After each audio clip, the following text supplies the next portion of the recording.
Λοιπόν, να ξεκινήσουμε σιγά-σιγά μέχρι να μπουν όλοι. Αρχικά, εγώ θα ήθελα να σας καλωσορίσω στο σημερινό webinar με τίτλο «Εξερευνώντας την υγεία». Θα σας καλωσορίσω λοιπόν στο webinar με τίτλο «Εξερευνώντας την υγεία της γυναίκας, ενημέρωση και ευημερία στη σύγχρονη κοινωνία». Ονομάζομαι Μιλιώτο Ανδρούλα και είμαι η συντονίστρια των αξιολογημένων πιστοποιημένων προγραμμάτων σπουδών, διοίκηση ιατρικών επισκεπτών 4 έτη πτυχίο και βοηθή τεχνική φαρμακείου 2 έτη δίπλωμα. Το σημερινό webinar είμαι πολύ χαρούμενη που πραγματοποιείται υπό την αιγίδα της Παγκύπριας Μευτικής και Γυναικολογικής Εταιρείας. Σήμερα θα μιλήσω διακεκριμένοι επιστήμονες ιατροί και είναι πολύ σημαντικό για εμάς το γεγονός ότι θα παρουσιαστεί και σχετική με το webinar έρευνα μελέτη γνώσεων και αντιλήψεων γυναικών για θέματα γυναικείας υγείας και ευημερίας, η οποία έχει πραγματοποιηθεί από καθηγητές και φοιτητές των προγραμμάτων σπουδών για επαγγέλματα υγείας του Guest College. Στο σημείο αυτό θα ήθελα να ενημερώσω ότι παρακαλείστε να κρατήσετε τα μικρόφωνα σας και τις κάμερες σας κλειστές. Το webinar μαγνητοσκοπείται και θα μπορείτε να θέσετε τα ερωτήματά σας σε κάθε ομιλητή μέσω του chat του Q&A που βρίσκεται στα δεξιά σας. Τα ερωτήματα θα εκφωνούνται στο τέλος κάθε ομιλίας. Από πλευράς μου θα ήθελα να πω 2 λόγια. Η ενημέρωση των γυναικών σχετικά με θέματα υγείας και ευημερίας είναι κρίσιμη σημασίας για τη διασφάλιση της ολοκληρωμένης φροντίδας τους. Μέσω του ενημερωμένου επιστημονικού διαλόγου, οι γυναίκες αποκτούν την απαραίτητη γνώση για την αναγνώριση προβλημάτων υγείας και την πρόληψη και αντιμετώπιση ασθενειών, επιτρέποντάς τους να λαμβάνουν ενεργά αποφάσεις για τη διατήρηση της υγείας τους και την υιοθέτηση υγιεινών πρακτικών στην καθημερινότητά τους. Παράλληλα, η ενημέρωση του ευρύτερου κοινού σχετικά με αυτά τα θέματα, συμβάλλει στην δημιουργία μιας πιο ενημερωμένης και ευαισθητοποιημένης κοινότητας, η οποία στηρίζει την υγεία και την ευημερία κάθε γυναίκας.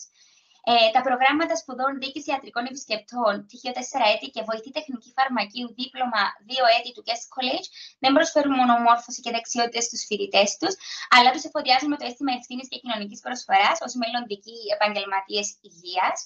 Οι φοιτητές μας, μέσα από την παρουσίαση των σημερινών αποτελεσμάτων της έρευνας τους, για άλλη μια φορά αποδεικνύουν το υψηλό ακαδημαϊκό επίπεδο που χαρακτηρίζει το Guest College και εν κατακλείδη η ευαισθητοποίηση του Guest College στην ουσιαστική διαφώτιση του κοινού για σημαντικά θέματα υγείας, μια αδιαμφισβήτητη, μέσα από την προσφορά σημαντικών δράσεων, όπως είναι και η σημερινή. Δεν θα μας καθυστερήσω περισσότερο. Θα ακολουθήσει ο χαιρετισμός από την Δ. Ελισέου Αφροδίτη, ιατρό με ευθύρα γυναικολόγο και πρόεδρο της Παγκύπριας Μευτικής και Γυναικολογικής Εταιρείας. Και στη συνέχεια θα ακολουθήσει η ομιλία της με θέμα από το σύνδρομο πολικυστικών οοθικών στη δυσμηνόρεια και συναφείς διαταραχές, προβλήματα και αντιμετώπιση. Να πούμε και 2 λόγια για την Δ. Ελισέου, την οποία ευχαριστώ πάρα πολύ για τη σημερινή της παρουσία, όπως και τον Δ. Παντίνο Μαυρογέννη φυσικά. Η Δ. Ελισέου Ξενοφόντος αποφοίτησε από την Ιατρική Σχολή του Εθνικού και Καποδιστριακού Πανεπιστημίου Αθηνών. Εκπαιδεύτηκε στη Μευτική και Γυναικολογία στο Μακάριο Νοσοκομείο της Λευκωσίας και στο Γενικό Νοσοκομείο Αθηνών Αλεξάνδρα. Απέκτησε την ειδίκευσή της στην Αθήνα το 1997, ενώ το 1998 εργάστηκε ως συνεργάτης ερευνητής μαζί με τον καθηγητή Νικολαίδη στο Harris Birthright Center for Fetal Medicine του King's College Hospital στο Λονδίνο. Η Δ. Ελισέου Ξενοφόντος εντάχθηκε στο Ιατρικό Κέντρο Μητέρα και Παιδί από το 1998. Με τη βοήθεια υπερσύγχρονων μηχανημάτων ασχολείται με τη διενέργεια της διάστατου 3D και 4D υπερηχογραφήματος, τόσο στη μευτική όσο και στη γυναικολογία. Επίσης, αναλαμβάνει περιπτώσεις γυναικών με επαναλαμβανόμενες αποβολές καθώς και κοίησεις υψηλού κινδύνου. Και τέλος, η Δ. Ελισέου είναι συνεργάτης της Ιατρικής Σχολής του Πανεπιστημίου Λευκωσίας από το 2014 και έχει προαχθεί σε Clinical Assistant Professor. Μόλις πρόσφατα το 2022 ολοκλήρωσε με άριστα το μεταπτυχιακό της στην ποιητική ιατρική ηθική από το Ανοιχτό Πανεπιστήμιο Κύπρου. Γιατρέ, ο λόγος είναι σε εσάς και σας ευχαριστώ πάρα πολύ για τη σημερινή σας παρουσία. Ευχαριστώ πολύ, κυρία Μιλιώτου. Εκ μέρους της Παγκύπριας Μευτικής και Γυναικολογικής Εταιρείας, χαιρετίζω την πρωτοβουλία του Guest College. Πράγματι, χρειάζεται, όπως είπατε, όπως προαναφέρατε και εσείς, πάρα πολύ ενημέρωση στο γυναικείο πληθυσμό, διότι από την καθημερινή μας επαφή με τις γυναίκες βλέπουμε ότι πάρα πολλά πράγματα είναι είτε άγνωστα, είτε δεν αντιμετωπίζονται τόσο σωστά όσο θα πρέπει. Γι' αυτό η γνώση πράγματι είναι δύναμη, Οπότε με τη συμμετοχή μας, τόσο εγώ όσο και ο κύριος Μαυρογέννης, θέλουμε να βάλουμε και εμείς ένα μικρό λιθαράκι στις γνώσεις όλων των γυναικών. Και είμαστε ως γυναικολογική εταιρεία, είμαστε πρόθυμοι και να στηρίζουμε και όσο μπορούμε να βοηθάμε τέτοιες πρωτοβουλίες. Οπότε ευχαριστούμε πολύ για την πρόσκληση, είναι τιμή μας που μας καλέσατε και ευχαριστούμε και εσάς προσωπικά για την όλη διοργάνωση του σεμιναρίου αυτού. Να είστε καλά, γιατρέ. Προχωρούμε, αν είναι και στην ομιλία, τη βλέπουμε μια χαρά, οπότε μπορούμε να ξεκινήσουμε. Ευχαριστούμε πολύ. Ναι. Ωραία, ξεκινούμε.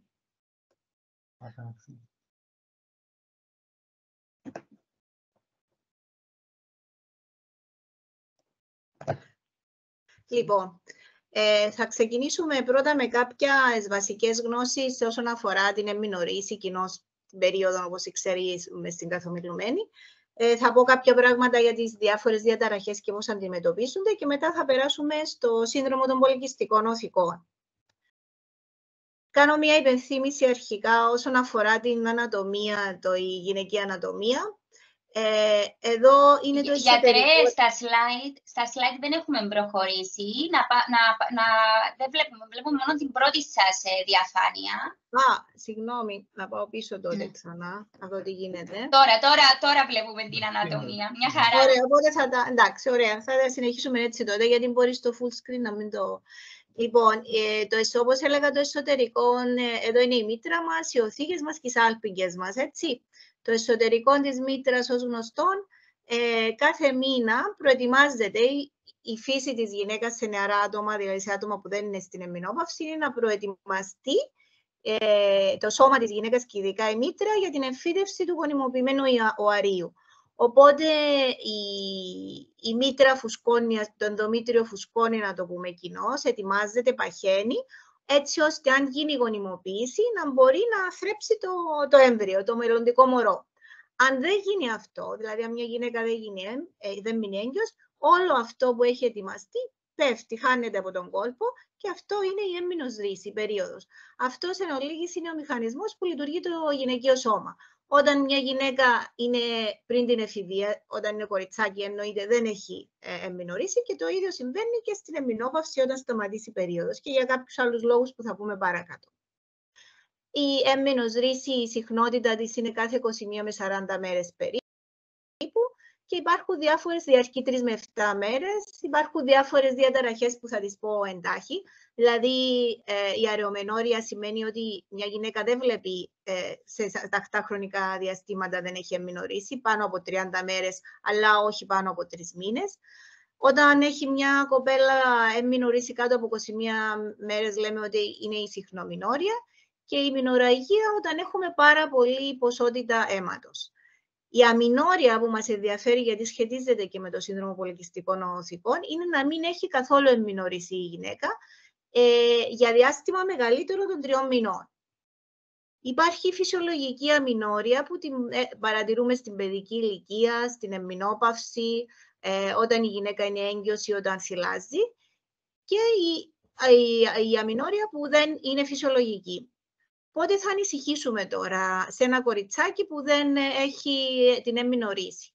Αν το κοριτσάκι είναι 14 χρονών και δεν έχει κανένα χαρακτηριστικό του φύλου, δηλαδή δεν έχει παρουσιάσει ούτε ανάπτυξη του στήθους, ούτε τριχούλες, ούτε τίποτε, μοιάζει με αγόρι, τότε θα ανησυχήσουμε. Δεν θα περιμένουμε τα 16 χρόνια που είναι το όριο που λέμε ότι πρέπει να αρχίσουμε να ψάχνουμε ένα κοριτσάκι που δεν έχει αδιαθετήσει. Δηλαδή μια κοπελίτσα στα 16 της, ενώ έχει όλα τα χαρακτηριστικά του φύλου, δεν έχει αδιαθετήσει, θα πρέπει να την διερευνήσουμε.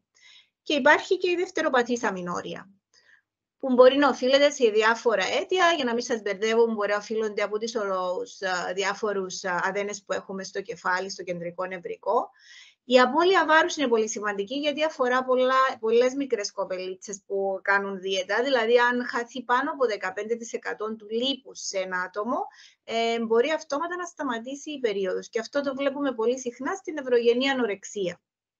Η σκληρή σωματική άσκηση, οι κοπέλες δηλαδή που αθλούνται πολύ και είναι πολύ συχνό στον πρώτο αθλητισμό και στις χορεύτριες, στις κοπέλες που κάνουν έντονη σωματική άσκηση, μπορεί όντως να σταματήσει η έμμηνος ρίση.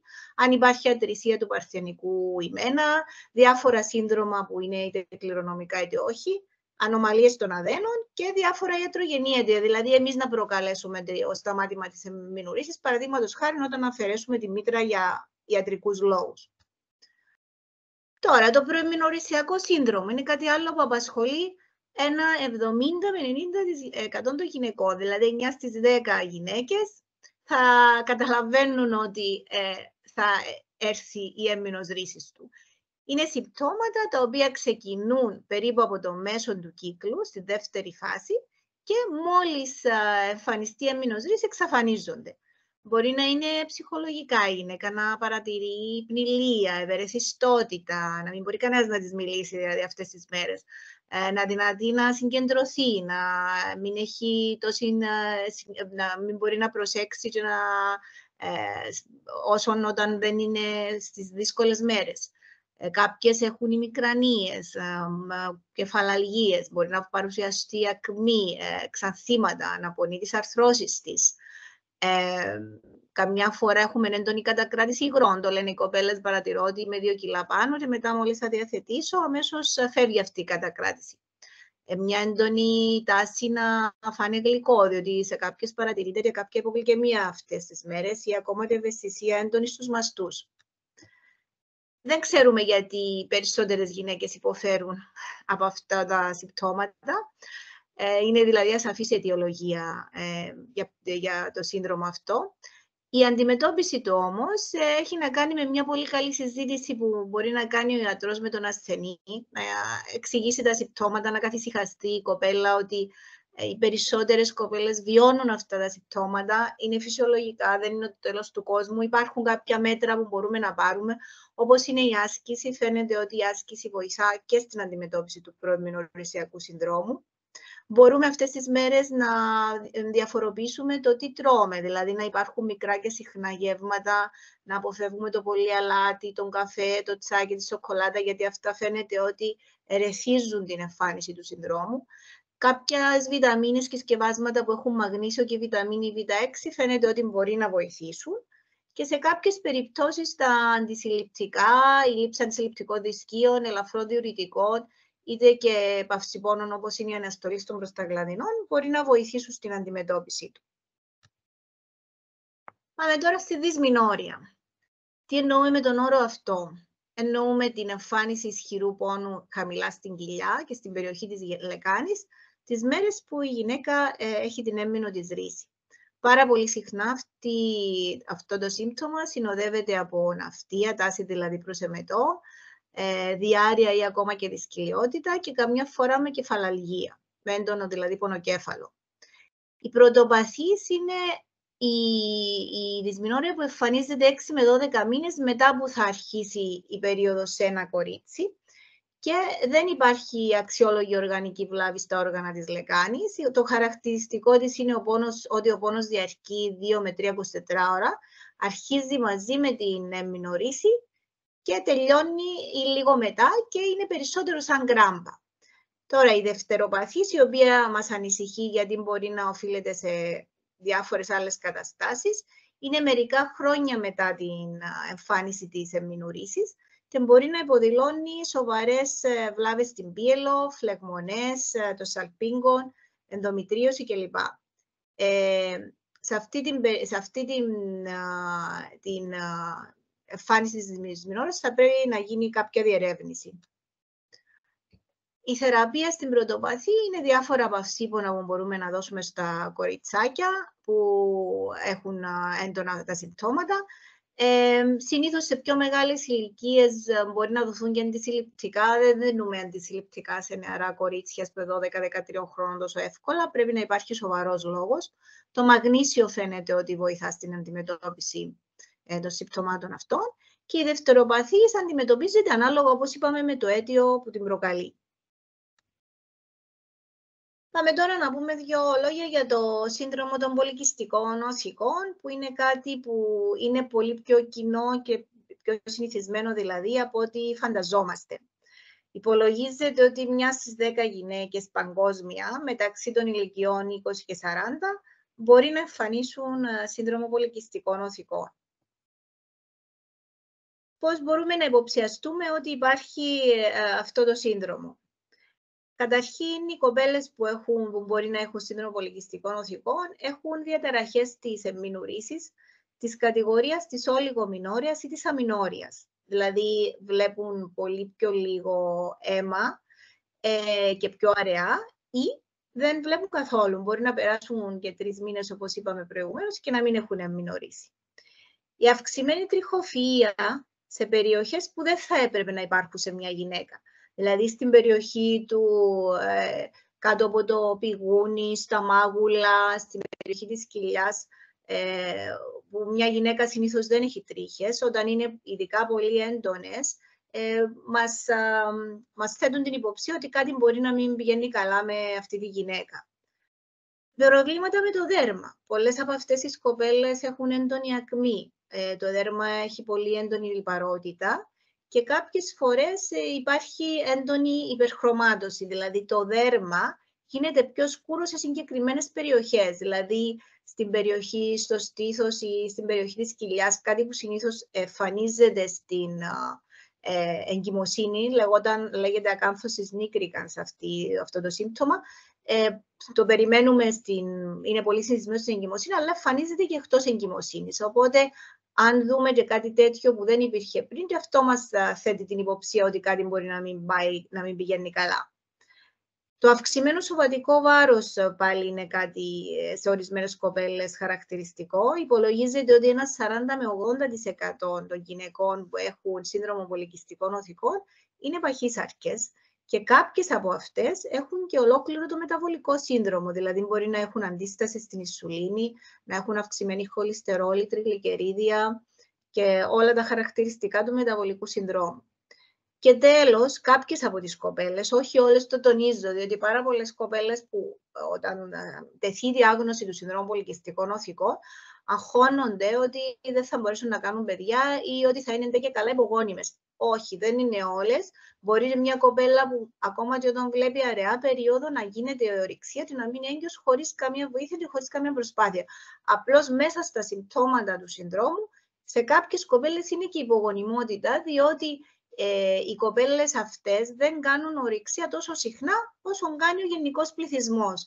Δηλαδή, μπορεί μια κοπέλα, για παράδειγμα, να έχει εμμηνορήσει κάθε 45-50 μέρες, αλλά να κάνει ορυξία, αλλά δεν θα κάνει την 14η μέρα. Μπορεί να την κάνει την 20η, 25η. Και εκεί είναι που, όπως θα πω παρακάτω, τους βοηθούμε ώστε να βρουν πότε είναι οι γόνιμες τους μέρες και να μείνουν έγκυες από μόνες τους χωρίς άλλη τεχνητή βοήθεια. Τα αίτια του συνδρόμου δεν είναι σαφή. Δεν ξέρουμε για ποιο λόγο κάποιες κοπέλες το εμφανίζουν και κάποιες όχι. Σίγουρα όμως υπάρχει γενετικό υπόβαθρο.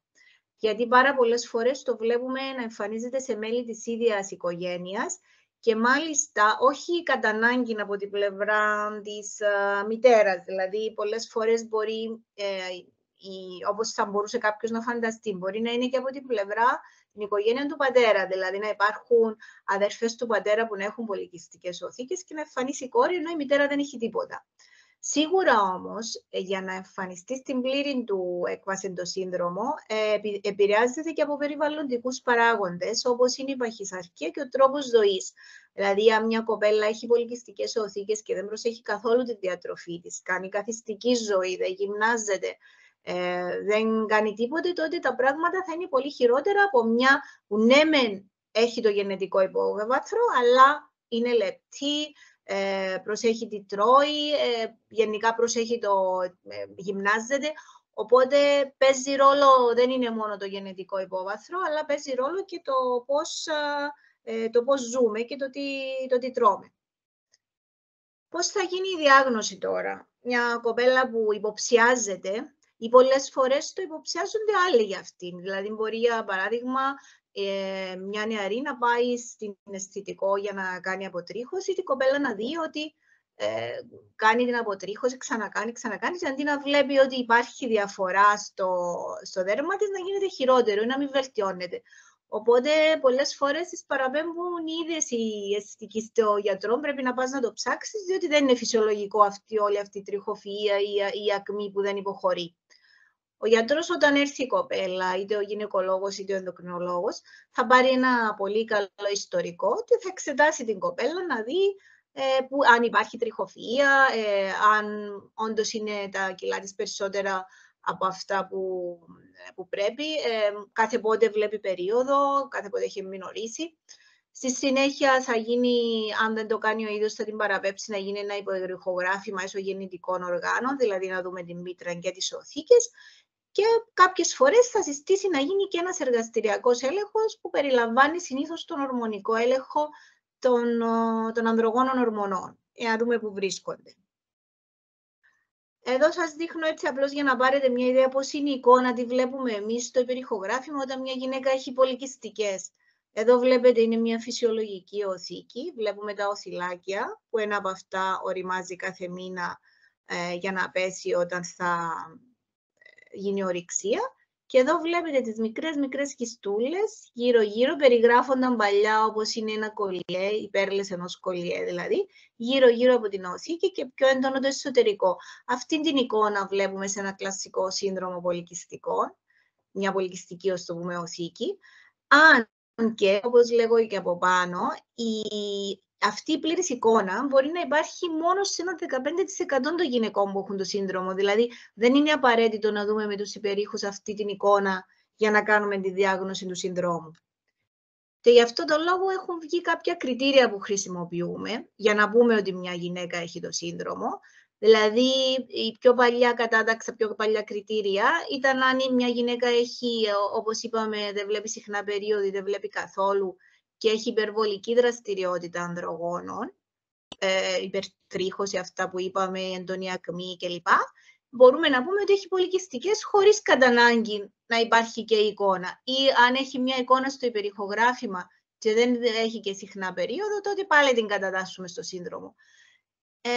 Στη συνέχεια, πιο αργά, η Πανευρωπαϊκή Ένωση Ανδρογόνων έβαλε και κάποια άλλα κριτήρια για να βελτιώσει λίγο τις διαγνώσεις, δηλαδή να υπάρχει υπερβολική δραστηριότητα των ανδρογόνων, αλλά να υπάρχει είτε ανορεξία ή πολυκυστικές οθήκες στο υπερηχογράφημα, είτε ολιγοαγγείωση, να μην βλέπουμε δηλαδή τόσο καλά αιματωμένες τις οθήκες.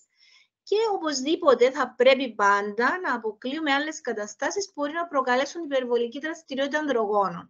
Διότι στο σώμα μας έχουμε δύο μικρούς αδένες πάνω από τα νεφρά μας που λέγονται επινεφρίδια και κάποιες φορές αυτοί οι αδένες μπορεί να παράγουν ανδρογόνα και να δημιουργούν εικόνα κλινική παρόμοια με αυτή των πολυκυστικών. Δηλαδή να έχουμε μια γυναίκα που μπορεί να είναι υπερβολικά παχύ, σαρκή, με τριχούλες κλπ. Αλλά να μην έχει πολυκυστικές, να έχει ένα άλλο σύνδρομο. Παραδείγματος χάρη είναι ένα σύνδρομο που λέγεται σύνδρομο Cushing, που μπορεί να είναι η εικόνα του παρόμοια.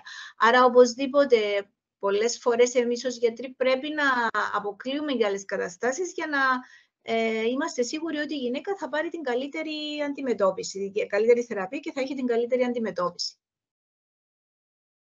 Η θεραπεία είναι εξατομικευμένη, δηλαδή εξαρτάται από τα συμπτώματα που έχει η γυναίκα και οπωσδήποτε από το αν επιθυμεί να αποκτήσει παιδιά ή όχι. Δηλαδή, αν έχουμε μια νεαρή κοπέλα που ακόμα δεν θέλει να μείνει έγκυος, θα της προτείνουμε να πάρει αντισυλληπτικά, γιατί τα αντισυλληπτικά θα βοηθήσουν και τον κύκλο, αλλά θα βοηθήσουν και τα συμπτώματα. Δηλαδή, θα δει ότι θα αρχίσουν να εξαφανίζονται οι τριχούλες, η ακμή. Πολλές φορές, αν υποφέρει από δυσμηνόρεια, θα δει διαφορά και σε αυτό το σύμπτωμα. Κάποιες φορές μπορεί να δώσουμε αντιανδρογόνα, όχι τόσο συχνά, γιατί με τα καινούργια αντισυλληπτικά πλέον η δράση των καινούργιων αντισυλληπτικών είναι και αντιανδρογονική. Η άσκηση και η βελτίωση της διατροφής, χωρίς να κάνει οτιδήποτε άλλο η γυναίκα, μπορεί να τη βοηθήσει. Ειδικά αν υπάρχουν και κάποια κιλά παραπάνω. Αν υπάρχει παχυσαρκία, θα συστήσουμε οπωσδήποτε απώλεια βάρους, διότι έχει βρεθεί ότι αν χάσει 5 με 10% του βάρους της μια κοπέλα με πολυκυστικές που είναι παχύσαρκη, αμέσως θα βελτιωθεί και η κλινική της εικόνα χωρίς να κάνει οτιδήποτε άλλο. Τα αντιδιαβητικά σκευάσματα φαίνεται ότι βοηθούν στις πολυκυστικές, ειδικά της κατηγορίας της μετφορμίνης, το glucophage, το πιο απλό σκεύασμα, φαίνεται ότι βοηθούν γιατί ο μηχανισμός που δρούν βελτιώνει τον μεταβολισμό, άρα βελτιώνοντας τον μεταβολισμό αρχίζουν και πέφτουν τα ανδρογόνα και η γυναίκα βλέπει διαφορά και στα άλλα της συμπτώματα. Φυσικά δίνονται πάντα μετά από συνταγή ιατρού, δεν πρέπει ποτέ μια κοπέλα να ξεκινήσει μόνη της τα αντιδιαβητικά. Και είναι μια θεραπεία των τελευταίων χρόνων που βοηθά στην συμπτωματολογία και πάρα πολλές φορές σε κοπέλες που είναι υπογόνιμες και στη βελτίωση της γονιμότητας. Τα φυτικά σκευάσματα που τελευταίως φαίνεται ότι έχουν αρκετά καλά αποτελέσματα είναι η νοσιτόλη, εκχυλίσματα νυχτολούλουδου, εκχυλίσματα λιγαριάς. Ειδικά για την ινοσιτόλη υπάρχουν πάρα πολλές μελέτες που φαίνεται ότι βελτιώνει την κλινική εικόνα και έτσι αν μια γυναίκα δεν θέλει να πάρει πιο φαρμακευτικές θεραπείες, παραδείγματος χάρη είτε αντιδιαβητικά είτε αντισυλληπτικά, ή δεν πρέπει να πάρει, γιατί υπάρχουν και περιπτώσεις γυναικών που δεν μπορούν να πάρουν αντισυλληπτικά. Για παράδειγμα, οι κοπέλες που έχουν περάσει θρόμβωση ή έχουν ιστορικό θρομβοφιλίας έντονο στην οικογένεια. Οπότε σε αυτές τις κοπέλες μπορούμε να ξεκινήσουμε με ινοσιτόλη, με διάφορα άλλα φυτικά σκευάσματα και όντως φαίνεται ότι δουλεύουν, απλά δεν δουλεύουν τόσο γρήγορα όσο θα δουλέψει το φάρμακο. Δηλαδή, όταν τους τα δώσουμε, τους λέμε ότι πρέπει να κάνουν υπομονή, θα πρέπει να τα πιούν τουλάχιστον 3 μήνες, κάποιες ακόμα και 6 για να αρχίσουν να βλέπουν τη διαφορά που θα έβλεπαν, παραδείγματος χάρη όσον αφορά την εμμηνωρίση με το αντισυλληπτικό από τον επόμενο μήνα. Και οπωσδήποτε ψυχολογική στήριξη και υγιή κίνητρα. Δηλαδή θα πρέπει να εξηγήσουμε στην κοπέλα που έχει πολικυστικές ότι δεν είναι το τέλος του κόσμου αν οι οθήκες της είναι έτσι, ούτε θα δυσκολευτεί να μείνει έγκυος, διότι οι περισσότερες γι' αυτό ανησυχούν, ότι θα έχουν πρόβλημα με την γονιμότητα. Και το κίνητρο που θα τους δώσουμε είναι για το μέλλον. Δηλαδή, αν μια νεαρή είναι παχύσαρκη από την ηλικία των 16-17 ετών, έχει πολικυστικές, οπότε γίνεται ένας φαύλος κύκλος. Δεν φταίει η έφηβη που είναι έτσι, αλλά φταίει στο ότι δεν προσπαθεί να χάσει κιλά. Δηλαδή, με τη συνδρομή και του διαιτολόγου και ίσως και του ενδοκρινολόγου και του ιατρού της, εκεί είναι το υγιές κίνητρο, ότι έχει να κάνει με την υγεία, όχι τόσο με την εμφάνιση. Δηλαδή, πλέον δεν επικεντρωνόμαστε στην εμφάνιση, να είναι ωραίες κλπ. Αλλά οι πολικυστικές, επειδή και στο μέλλον οι κοπέλες αυτές μπορεί να έχουν πρόβλημα με προδιαβήτη, εμφάνιση προδιαβήτη και διαβήτη σε πιο μετά, δηλαδή μετά τα 40, είναι πολύ σημαντικό να το κατανοήσουν αυτό και να ξεκινήσουν να αλλάξουν δηλαδή την διατροφή τους, τον τρόπο που ζουν, να βάλουν την άσκηση στο πρόγραμμα τους, για να αντιμετωπίσουν τα πιθανά μελλοντικά προβλήματα που, όπως είπαμε, δεν είναι κατά ανάγκη να τα εμφανίσουν, αλλά εμείς θέλουμε όσο μπορούμε, όταν γίνει η διάγνωση, να τις βοηθήσουμε. Αν η γυναίκα επιθυμεί κοίηση, ξεκινούμε αρχικά όπως και στις άλλες κοπέλες, δηλαδή αλλαγή στον τρόπο ζωής και βελτίωση της διατροφής. Αν είναι υπέρβαρες, τους συστήνουμε πριν μείνουν έγκυος να χάσουν κάποια κιλά, γιατί δεν είναι και σωστό σε μια κοπέλα που έχει υπερβολικό βάρος να μείνει έγκυος, διότι θα μπορεί να αντιμετωπίσει αρκετά προβλήματα και στην εγκυμοσύνη. Υπάρχουν μελέτες που οι υπέρβαρες κοπέλες, υπέρβαρες έγκυες έχουν περισσότερες πιθανότητες για εμφάνιση προεκλαμψίας, ζαχαροδιαβήτη στην εγκυμοσύνη και πάρα πολλών άλλων προβλημάτων. Άρα είναι πολύ σημαντικό να ξεκινούμε μια εγκυμοσύνη με το ιδανικό βάρος.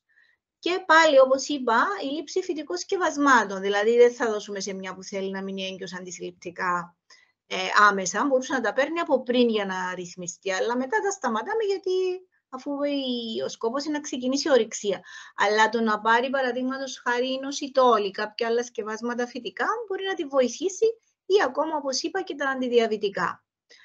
Εάν περάσουν κάποιοι μήνες, δίνουμε κάποια περιθώρια ανάλογα και με την ηλικία της γυναίκας και χρόνος πολλές φορές αν είναι πιο νεαρή σε ηλικία και δεν υπάρχει αποτελέσματα, τότε και μόνον τότε ξεκινούμε να βοηθούμε φαρμακευτικά, δηλαδή να δίνουμε σκευάσματα που μπορούν να προκαλέσουν ορυξία, δηλαδή να τους κάνουμε να έχουν περισσότερα οάρια από ότι πολλές φορές δεν έχουν κανένα ή δεν έχουν κύκλους που δεν υπάρχει, όπως είπα, κανένα οάριο, ή να προτείνουμε άλλες θεραπείες, παραδείγματος χάρη στη σπερματέχεση ή την εξωσωματική.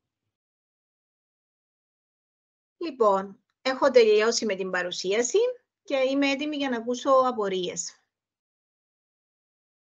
Παρακαλώ, όσοι έχουν απορίες μπορούν να τις γράψουν, όπως είπαμε, στο Q&A.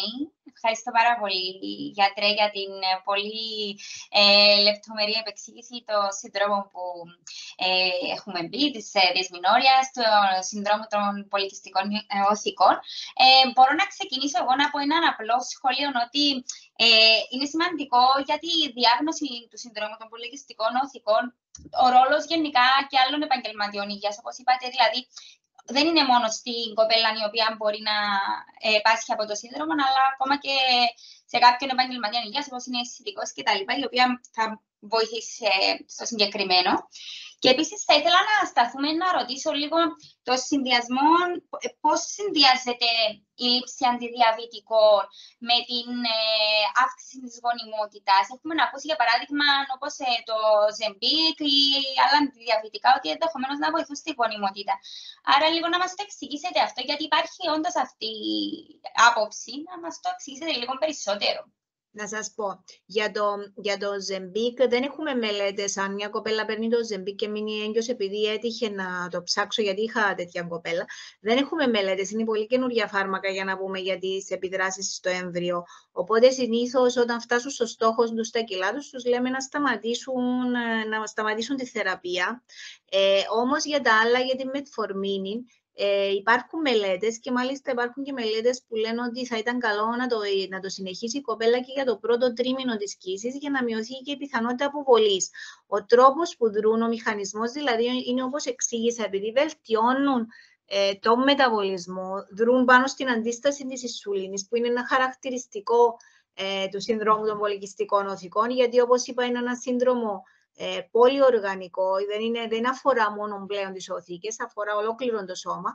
Οπότε, δρώντας πάνω στον μεταβολισμό, σταματούν τον κύκλο που γίνεται, με αποτέλεσμα να αρχίζει ο άξονας υποθάλαμος, υπόφυση, μήτρα να λειτουργεί ξανά και να βελτιώνεται η ορυξία. Γιατί αυτό με τα άτριτα οθυλάκια που υπάρχουν στις πολικιστικές, δηλαδή τα μικρά οθυλάκια που δείξαμε στη φωτογραφία που παράγουν ανδρογόνα, δεν φτάνουμε στο σημείο να οριμάζει κάποιο. Άρα τα αντιδιαβητικά με τον μηχανισμό που εξηγήσαμε βοηθούν με τον ίδιο μηχανισμό και να μην πάρει αντιδιαβητικά η γυναίκα, δηλαδή με το να χάσει βάρος και να βελτιωθεί η αντίσταση από μόνη της, όπως είπα προηγουμένως, δηλαδή με φυσικούς τρόπους, το ίδιο στόχος πετυχαίνει. Ναι. Πολύ καλά. Γιατρέ, έχουμε ακόμα μία ερώτηση. Μπορεί το σύνδρομο αυτό να εξαφανιστεί μετά από χρόνια σε μια κοπέλα? Δεν εξαφανίζεται. Απλώς τα συμπτώματα μειώνονται. Δηλαδή, αν μια κοπέλα το έχει και γίνει διάγνωση, δεν είναι κάτι. Γι' αυτό λέγεται και σύνδρομο, δεν εξαφανίζεται. Απλώς σε διάφορες φάσεις της ζωής μιας γυναίκας δεν είναι τόσο εμφανές και όταν μεγαλώσει. Δηλαδή, όταν πλέον μπει στην εμεινόπαυση. Ακόμα και μετά από γέννα? Γιατί ρωτάει ενδιαφέρομαι. Ναι, γιατί όταν γεννήσει μια κοπέλα και μετά με την αμηνόρια που έχει και η γαλουχία, είναι σαν να παίρνει αντισυλληπτικά, δηλαδή καταστέλλονται οι οθήκες. Οπότε δεν παράγονται πλέον οι ορμόνες σε έτσι βαθμό, αλλά παρατηρείται το φαινόμενο σε κάποιες φάσεις μετά από κάποια χρόνια, μπορεί να είναι 2, 3, 4 ανάλογα, να ξαναρχίζουν να έχουν τα συμπτώματα, ειδικά όταν δεν προσέξουν. Δηλαδή, όταν δεν προσέξουν τη διατροφή και λοιπά, αρχίζουν πάλι, έρχονται και παραπονιούνται, μα έχει τόσα χρόνια ήμουν καλά και ξαφνικά άρχισα να γεμίζω πάλι σπυράκια ή να βγάζω τριχούλες. Οπότε αυτό παρατηρείται και στην εμμηνόπαυση εννοείται επειδή δεν λειτουργούν πλέον οι οθήκες, σταματά. Αλλά μετά, όπως ανέφερα, αυτές οι κοπέλες έχουν αυξημένο κίνδυνο για εμφάνιση διαβήτη. Άρα, ακόμα και σε μεγαλύτερες ηλικίες θα πρέπει να προσέχουν. Γι' αυτό είπαμε, ξεκινούμε από μικρή ηλικία να αρχίζουμε να βάζουμε έναν τρόπο ζωής σωστό για να είμαστε πιο καλά σε πιο μεγάλες ηλικίες. Ναι, ευχαριστούμε, γιατρέ. Έχουμε κάποια άλλη ερώτηση, γιατί γιατρό έχουμε κάτι ακόμα. Ένα λεπτάκι. Λοιπόν, έχω διαγνωστεί από νεαρή ηλικία και μετά την τρίτη γέννα μου, σε ηλικία 39 ετών, η περίοδος μου έγινε κανονικότατη. Κάθε μήνα μέχρι τα 50 που άρχισε ίσως η εμμηνόπαυση. Γι' αυτόν τον λόγο το αναφέρει η κοπέλα, ότι ενδεχομένως να βελτιώθηκε ακριβώς λόγω της γέννας, αλλά λογικά, όπως μας είπατε, γιατρέ, έχει να κάνει και με τον τρόπο και τις συνήθειες. Ναι. Λοιπόν, αν δεν έχουμε κάτι άλλο για τη γιατρό, την δόκτωρα Αφροδίτη Ελισέου, να προχωρήσουμε στο δόκτωρ Παντίνο Μαυρογέννη. Με την ομιλία του, ευχαριστώ πολύ. Με την ομιλία του, σύγχρονες προσεγγίσεις στην αντισύλληψη και όχι μόνο φυσικά, οι επιλογές για την υγεία των γυναικών. Να πούμε τις δύο λόγια για τον γιατρό. Ο δόκτωρ Παντίνος Μαυρογέννης είναι μευτήρας γυναικολόγος, υψηλά καταρτισμένος, εκπαιδευμένος ιατρός με σημαντική εμπειρία στη γυναικολογία και τη μευτική, εργαζόμενος σε πολυπολιτισμικά και διεθνή περιβάλλοντα, εκτεταμένη εμπειρία στη διάγνωση και τη θεραπεία συμπεριλαμβανομένων των χειρουργικών και μη χειρουργικών επεμβάσεων, σε συνδυασμό με την έκθεση σε όλες τις πτυχές της μευτικής, από την καθημερινή και την πολύπλοκη προγεννητική φροντίδα, τη φροντίδα της μητέρας και του μωρού κατά τη γέννηση και την μεταχειρητική υποστήριξη. Απεριόριστη συμμετοχή στην προώθηση της προληπτικής φροντίδας μέσω της εκπαίδευσης των ασθενών, προωθώντας την ευεξία και την υγεία, παρέχοντας μέτρα για τον εντοπισμό οποιασδήποτε ανομαλίας ή παρεκκλήσεως. Ο δόκτωρ Παντίνος Μαυρογέννης είναι σύμβουλος του ΓΕΣΥ στη γυναικολογία και μευτική, διορίστηκε σε εκπαιδευτική συμβουλευτική ιδιότητα, εφαρμόζοντας τις γνώσεις και την εμπειρία που αποκτήθηκαν από το Σύστημα Υγείας της Τσεχικής Δημοκρατίας. Είναι μέλος του Κυπριακού Ιατρικού Συλλόγου και του Διοικητικού Συμβουλίου του Συνδέσμου Οικογενειακού Σχεδιασμού Κύπρου από το 2003 μέχρι το 2006. Γιατρέ, ο λόγος είναι σε εσάς και σας ευχαριστώ πολύ για την παρουσία σας σήμερα εδώ μαζί μας. Καλησπέρα σας.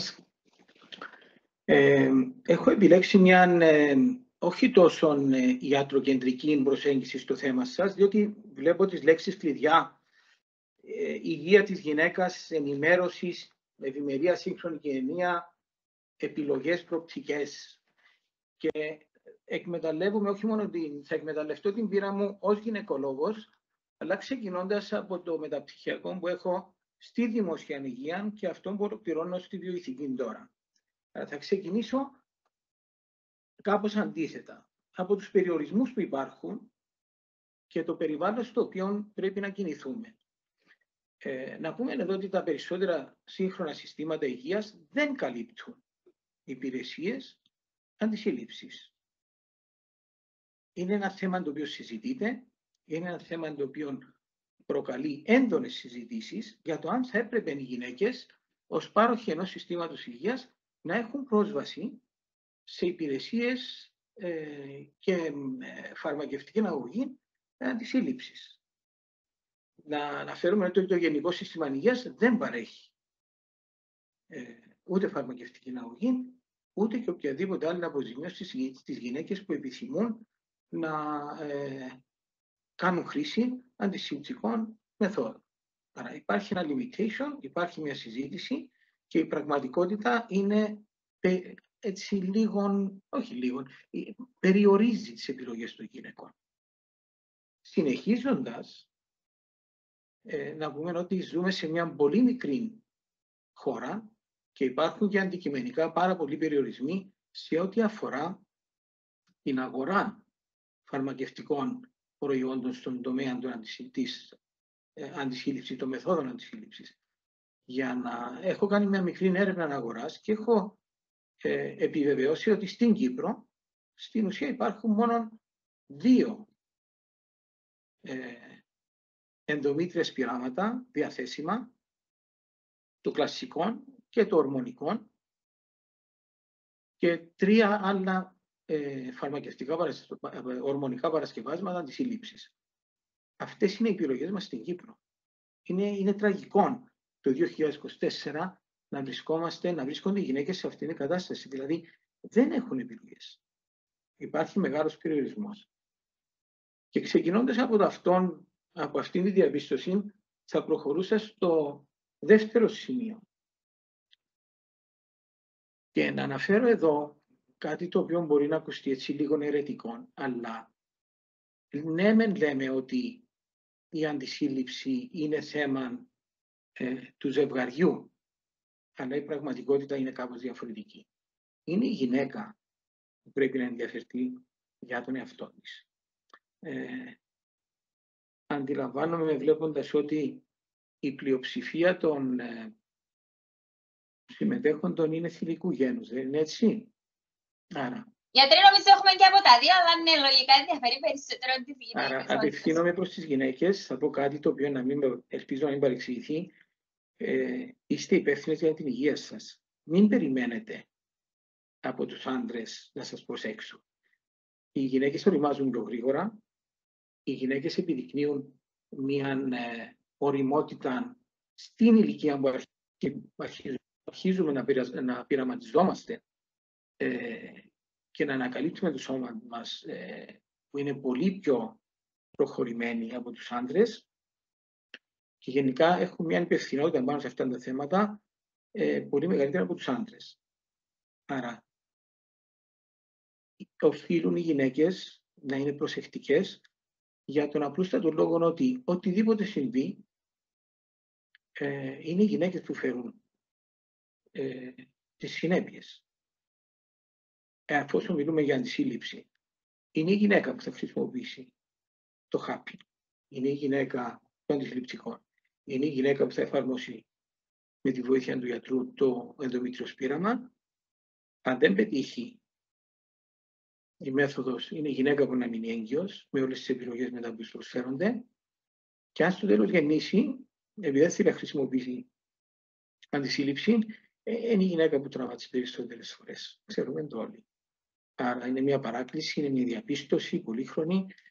Οι γυναίκες οφείλουν και πρέπει να είναι κυρίαρχοι του σώματός τους. Να ελέγχουν και να αποφασίζουν για την αναπαραγωγική τους υγεία και να έχουν ενημερωμένες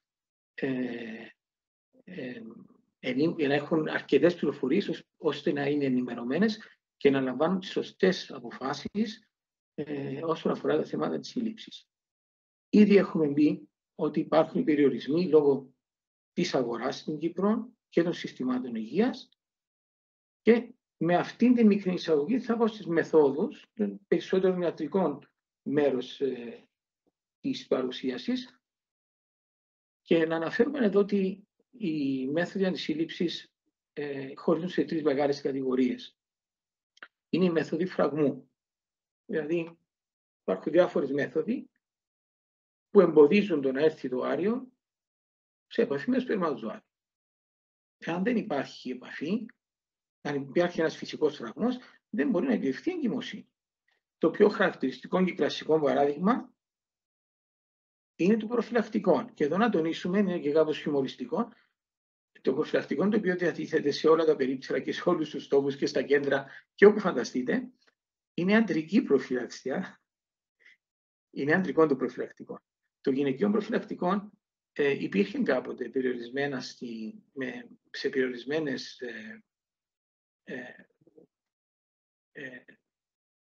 περιορισμένους τόπους. Το διαθέταμε στον Σύνδεσμο Οικογενειακού Προγραμματισμού. Το γυναικείο προφυλακτικό δεν είναι τόσο αποτελεσματικό, δεν έχει τόσο εύκολη χρήση και δεν υπάρχει πλέον στην Κύπρο. Άρα, το προφυλακτικό είναι έναν αναντικατάστατο μέσο προφύλαξης, είναι αρκετά αποτελεσματικό και παρόλο που αποτελεί ανδρικό μέσο αντισύλληψης, να σιγουρεύεστε, να είστε σίγουρες να προσέχετε στις γυναίκες ώστε να το χρησιμοποιούν. Γιατί είμαι έντονος σε αυτό το σημείο? Διότι αυτή η μέθοδος προφύλαξης θα σας προστατεύσει από τα σεξουαλικώς μεεδόμενα νοσήματα. Είναι πάρα πολύ σημαντικό να μην βλέπουμε ένα θέμα απομονωμένο, αλλά να βλέπουμε και την ευρύτερη εικόνα.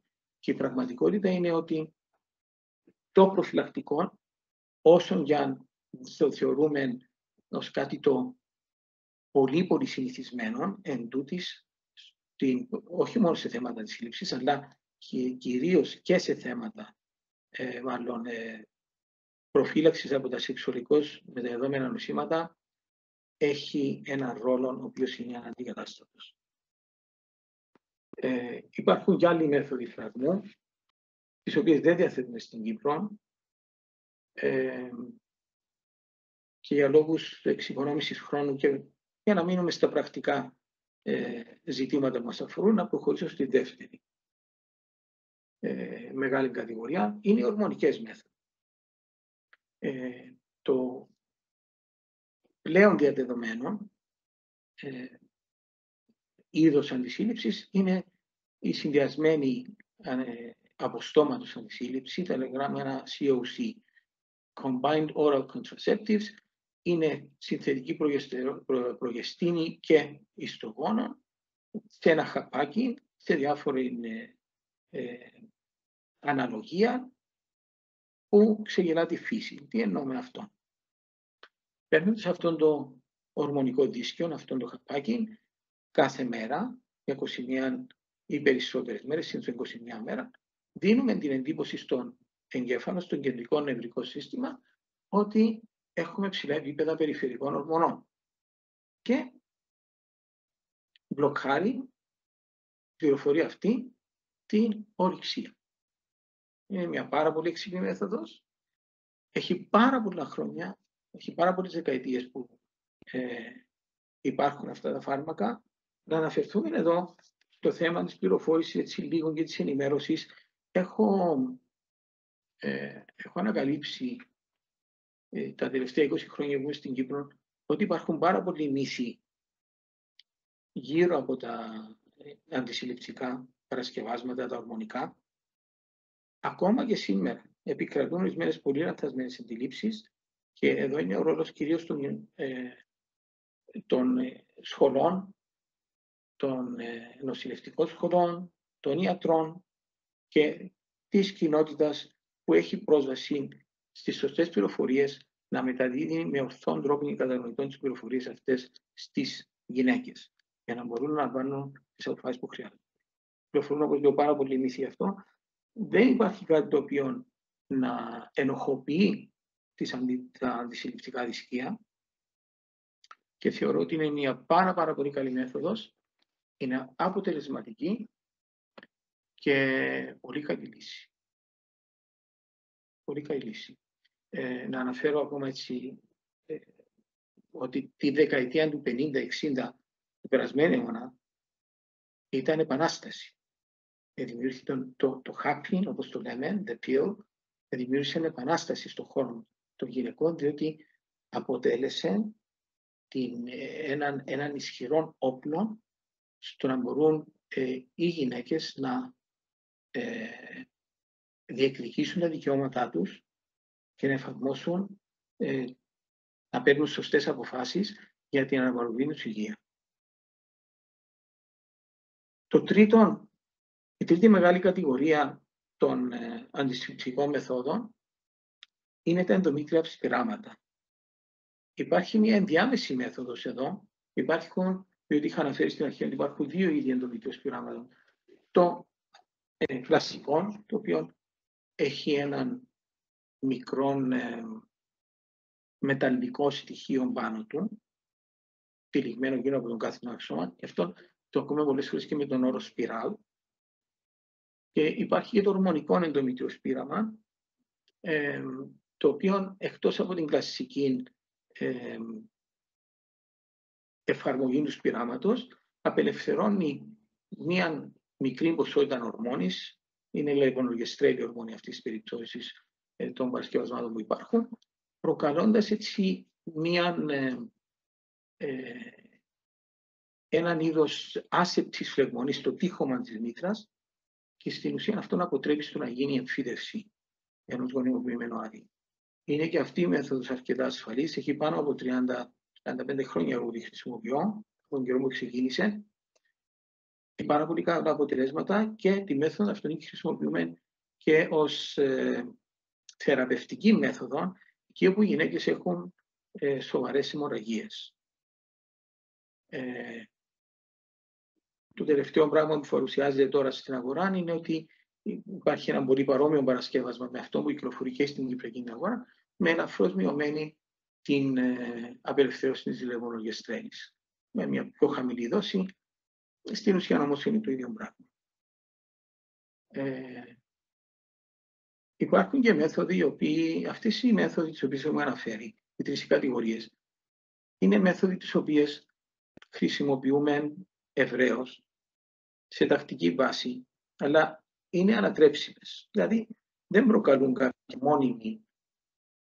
δεν προσφέρουν κάποια μόνιμη αντισυλληπτική ιδιότητα. Να κάνουμε εδώ και μια παρέθεση για το happy της επόμενης μέρας, το οποίο είναι πάρα πολύ πάρα πολύ δημοφιλής μέθοδος. Στην Κύπρο δεν απαιτείται ιατρική συνταγή για την χορήγηση της μεθόδου αυτής έκτακτης αντισύλληψης, έτσι ονομάζεται, και αυτή είναι την άφησα μόνη της, με αποτέλεσμα να γίνεται και σε λίγο κατάχρηση. Και εδώ όμως υπάρχει ένας μύθος ότι μπορεί, αν τα χρησιμοποιούμε πολύ συχνά, να έχουμε σοβαρά προβλήματα. Δεν ισχύει αυτό. Να είμαι ειλικρινής, δεν ισχύει αυτό. Αλλά είναι καλά να γίνεται κάποια έτσι, να παίρνουμε μια συμβουλή από κάποιον ειδικό για να μην γίνεται κατάχρηση. Δεν είναι μέθοδος αντισύλληψης το οποίο μπορούμε να χρησιμοποιήσουμε, κάθε εβδομάδα ή κάθε μήνα για 2-3 συνεχόμενους μήνες. Να είμαστε λίγο προσεκτικοί. Εντάξει. Δηλαδή τα αποτελέσματα της μεθόδου αυτής δεν είναι πάντοτε 100%.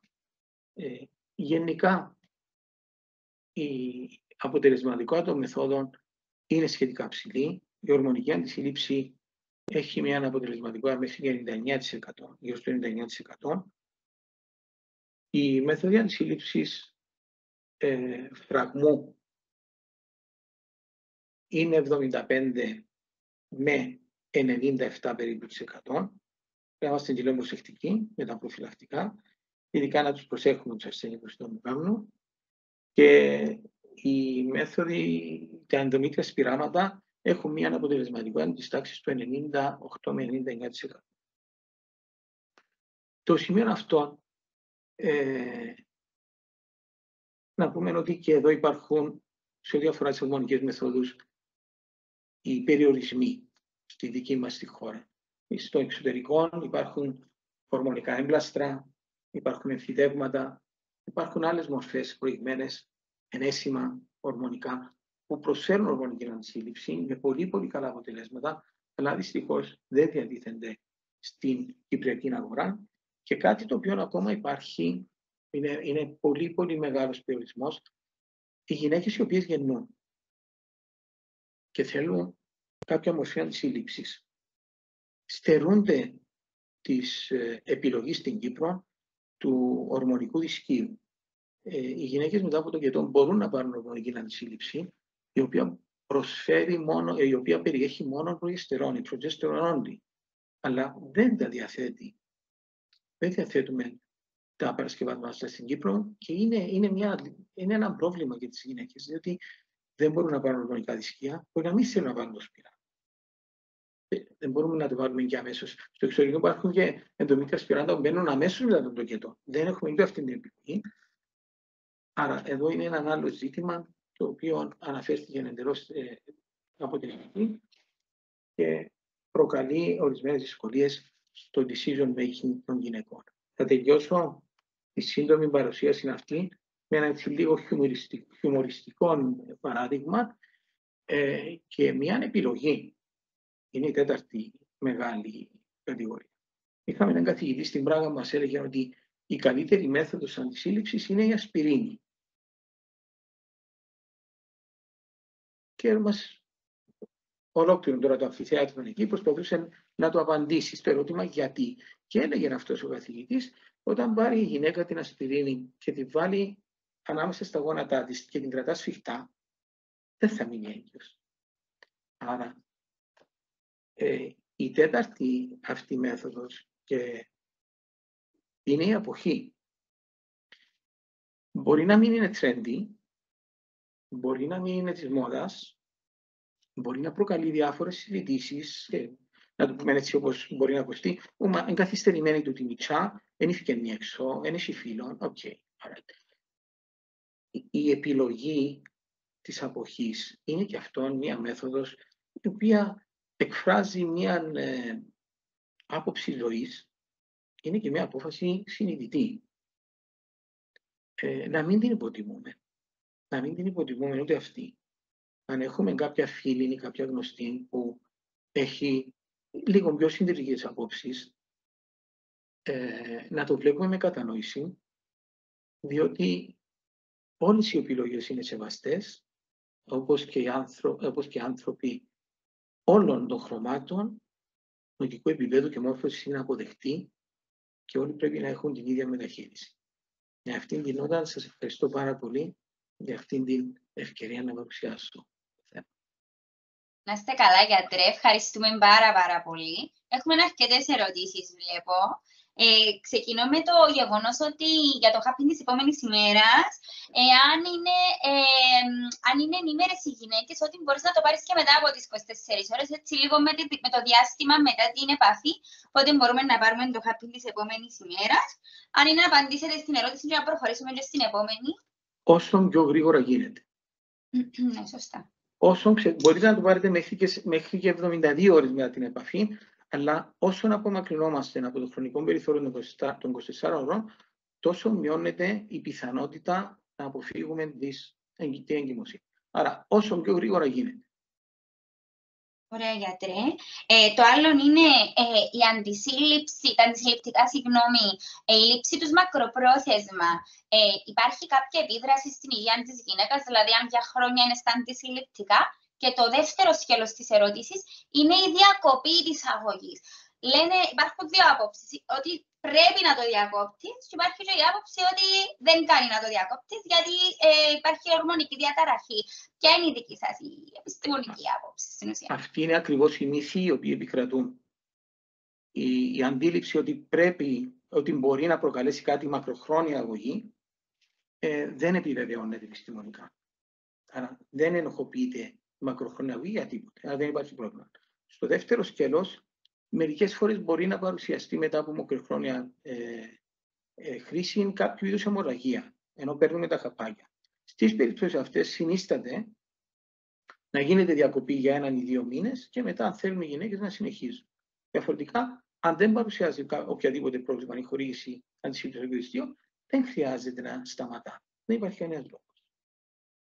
Η άλλη ερώτηση είναι για το σπήραμα, ενδομήτριο σπήραμα. Μπορείς να το έχεις σε φόρους ζωής ή έχει να κάνει με το εκάστοτε σκεύασμα στην ουσία? Ωραία. Η μακροπρόθεσμη εφαρμογή. Το ενδομήτριο σπήραμα είναι μια μέθοδος η οποία ταιριάζει περισσότερο στις γυναίκες οι οποίες έχουν τεκνοποιήσει ή οι οποίες έχουν γεννήσει φυσιολογικά. Διότι πρέπει να το εφαρμόσει γιατρός. Πρέπει να πάει στον γιατρό της η κοπέλα και μερικές φορές, αν δεν έχει γεννήσει μια γυναίκα, είναι λίγο επώδυνη η τοποθέτηση του σπειράματος. Τα σύγχρονα παρασκευάσματα που υπάρχουν, είτε τα κλασικά με το μεταλλικό, το έλασμα, το στοιχείο, ή τα ορμονικά, έχουν διάρκεια ζωής περίπου 5 χρόνων. Αν μείνει περισσότερο από 5 χρόνια, δεν συμβαίνει τίποτε. Στην περίπτωση όμως του ορμονικού, δεν υπάρχει ορμονική απελευθέρωση της λεβονογεστρέλης μετά το 5 χρόνια. Μπορεί στα 5 χρόνια να το αλλάξει. Και δύο πολύ γρήγορες ερωτήσεις, γιατρέ. Η γνώμη σας για το μάθημα σεξουαλικής αγωγής στα σχολεία και κατά συνέπεια για το κομμάτι της αντισύλληψης, στο κομμάτι της σεξουαλικής αγωγής, να μην ξεφύγουμε με τα υπόλοιπα που κυκλοφορούν, στο κομμάτι της αντισύλληψης. Ποια είναι η γνώμη σας, η πρώτη ερώτηση? Και η δεύτερη είναι αν έχουν γίνει προσπάθειες είτε εκ μέρους της γυναικολογικής εταιρείας είτε γενικότερα για τα μέσα αντισύλληψης να ενταχθούν στο ΓΕΣΥ. Αν έχετε έτσι κάποια ενημέρωση να μας πείτε. Με την πείρα που, ξεκινήσουμε από τη δεύτερη, με την πείρα που έχω με το ΓΕΣΥ, δεν υπήρχαν οποιασδήποτε προτάσεις. Δεν ξέρω αν έκανε προηγουμένως η γυναικολογική εταιρεία. Εγώ πρόσφατα έχω ενταχθεί στο Συμβούλιο, αλλά ήταν από την αρχή μια πάγια θέση του Γενικού Συστήματος Υγείας, ώστε να μην υπάρχουν, αλλά ίσως να ξέρει κάτι περισσότερο μια Αφροδίτη. Ναι. Νομίζω θα μας πει η γιατρός Ελισέου. Βασικά, η προσπάθεια, γιατί συμμετείχα και στο σεμινάριο που οργανώθηκε από το Υπουργείο Παιδείας για τη σεξουαλική διαπαιδαγώγηση, ο στόχος είναι να δημιουργηθεί ένας δυνατός οικογενειακός προγραμματισμός στην Κύπρο, διότι είναι εκεί που στερούμαστε και αυτό θα γίνει υπό την αιγίδα του Υπουργείου Υγείας. Δηλαδή, δεν είναι η τελική λύση να μπουν κάποια σκευάσματα στο ΓΕΣΥ ή να μπει το COIL στο ΓΕΣΥ. Πρέπει να γίνεται κάτι συντονισμένα. Και αυτόν είχε ξεκινήσει, αλλά μετά... Αυτό έγινε λίγο πριν τον κορονοϊό. Μετά ήρθε ο κορονοϊός και σταμάτησαν ως γνωστόν τα πάντα. Και είμαστε τώρα στη φάση που πάλι θα ξεκινήσει με το Υπουργείο, δηλαδή να δημιουργηθεί, η ιδέα ήταν να γίνονται κάποια κέντρα όπου να μπορούν και οι έφηβοι και πιο μεγάλοι να πηγαίνουν και να συζητούν και για αντισύλληψη ή να παίρνουν αντισυλληπτικά δωρεάν. Οπότε αυτό ήταν στο μυαλό, γιατί όπως είναι σε όλες τις χώρες του κόσμου, σε όλες τις χώρες του κόσμου υπάρχουν τα κέντρα οικογενειακού προγραμματισμού και μπορούν οι φοιτητές να πηγαίνουν, να παίρνουν τα αντισυλληπτικά τους, τα προφυλακτικά, ανάλογα από ποιο μέθοδο θέλουν. Αυτός είναι ο στόχος να γίνει και στην Κύπρο και γι' αυτόν είχαμε συμμετέχει παλαιότερα ως γυναικολογική εταιρεία για να προσπαθήσουμε να το οργανώσουμε. Και γι' αυτόν είχε παγώσει, λέω στο Αντίνο που ήρθε πιο μετά, ότι γι' αυτόν είχε παγώσει και λίγο το θέμα του να ενταχθούν κάποια πράγματα στο ΓΕΣΥ. Οπότε τώρα θα ξαναείμαστε σε επαφή με το Υπουργείο για να δούμε πώς το προχωρούμε, διότι τρέχουν διάφορα προγράμματα παράλληλα. Να μου επιτραπεί όμως και μια προσωπική άποψη πάνω στο θέμα. Μιλούμε για σεξουαλική αγωγή στα σχολεία και πολλές φορές ο καθένας αντιλαμβάνεται διαφορετικά πράγματα. Εμείς ως γιατροί, νομίζω θα συμφωνήσει και η Αφροδίτη πάνω σε αυτό, εμάς μας ενδιαφέρει αυτόν τον κομμάτι, να έχουν πρόσβαση και σωστές πληροφορίες οι νεαρές γυναίκες πάνω σε θέματα της σύλληψης. Τώρα, δεν σημαίνει κατά ανάγκη όμως ότι πρέπει να μπει κάτω από την ομπρέλα τη μεγάλη του gender equality και των άλλων αυτών.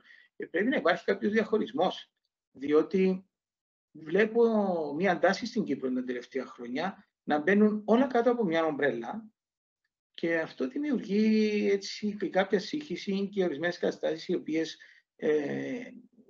δεν νομίζω ότι εξυπηρετούν πάντοτε τα συμφέροντα όλων μας.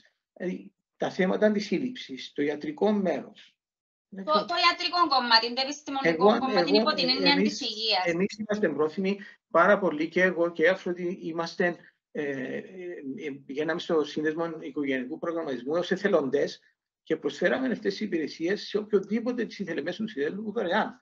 Για χρόνια ολόκληρα. Είναι κάτι το οποίο προσπαθήσαμε. Τώρα ο σύνδεσμος δεν έχει ιατρείο, είχε το δικό του ιατρείο, έχει χαθεί αυτή η προσπάθεια, δεν συνεχίζεται. Αλλά τώρα έρχονται και λένε, για παράδειγμα, το Υπουργείο Υγείας, τι λέει, ότι το θέμα αυτών θα το διδάσκουν οι καθηγητές των οικογενικών. Έτσι. Το θέμα της σεξουαλικής διαπαιδαγώγησης. Και το ερώτημα είναι εύλογο, χωρίς να είναι υποτιμωτικό. Έχουν τις γνώσεις να μπορούν να προσφέρουν τις ιατρικές πληροφορίες που χρειάζεται. Είναι μεγάλο το debate, αλλά είμαι σίγουρη ότι η Παγκύπρια Γυναικολογική Εταιρεία θα λάβει τις θέσεις της για την επιστημονικότητα της περίπτωσης. Ήταν προσωπική μου άποψη αυτή. Έχουμε συμμετέχει και σε πιλωτικά προγράμματα, κυρία Μιλιώδου, στο παρελθόν. Δηλαδή, είχαμε πάει αρκετοί από εμάς μέσω της Γυναικολογικής Εταιρείας στη γυμνάσια, σε ηλικία και έχουμε μιλήσει στα παιδιά. Ήταν πολύ θετικό, αλλά ήταν πιλωτικό το πρόγραμμα. Μετά, όπως είπε ο συνάδελφος, μπήκε το πρόγραμμα που είναι μια αρχή και νομίζω ότι εντάξει, είναι μια καλή αρχή να αρχίσει μια ενημέρωση και βλέπουμε παρακάτω.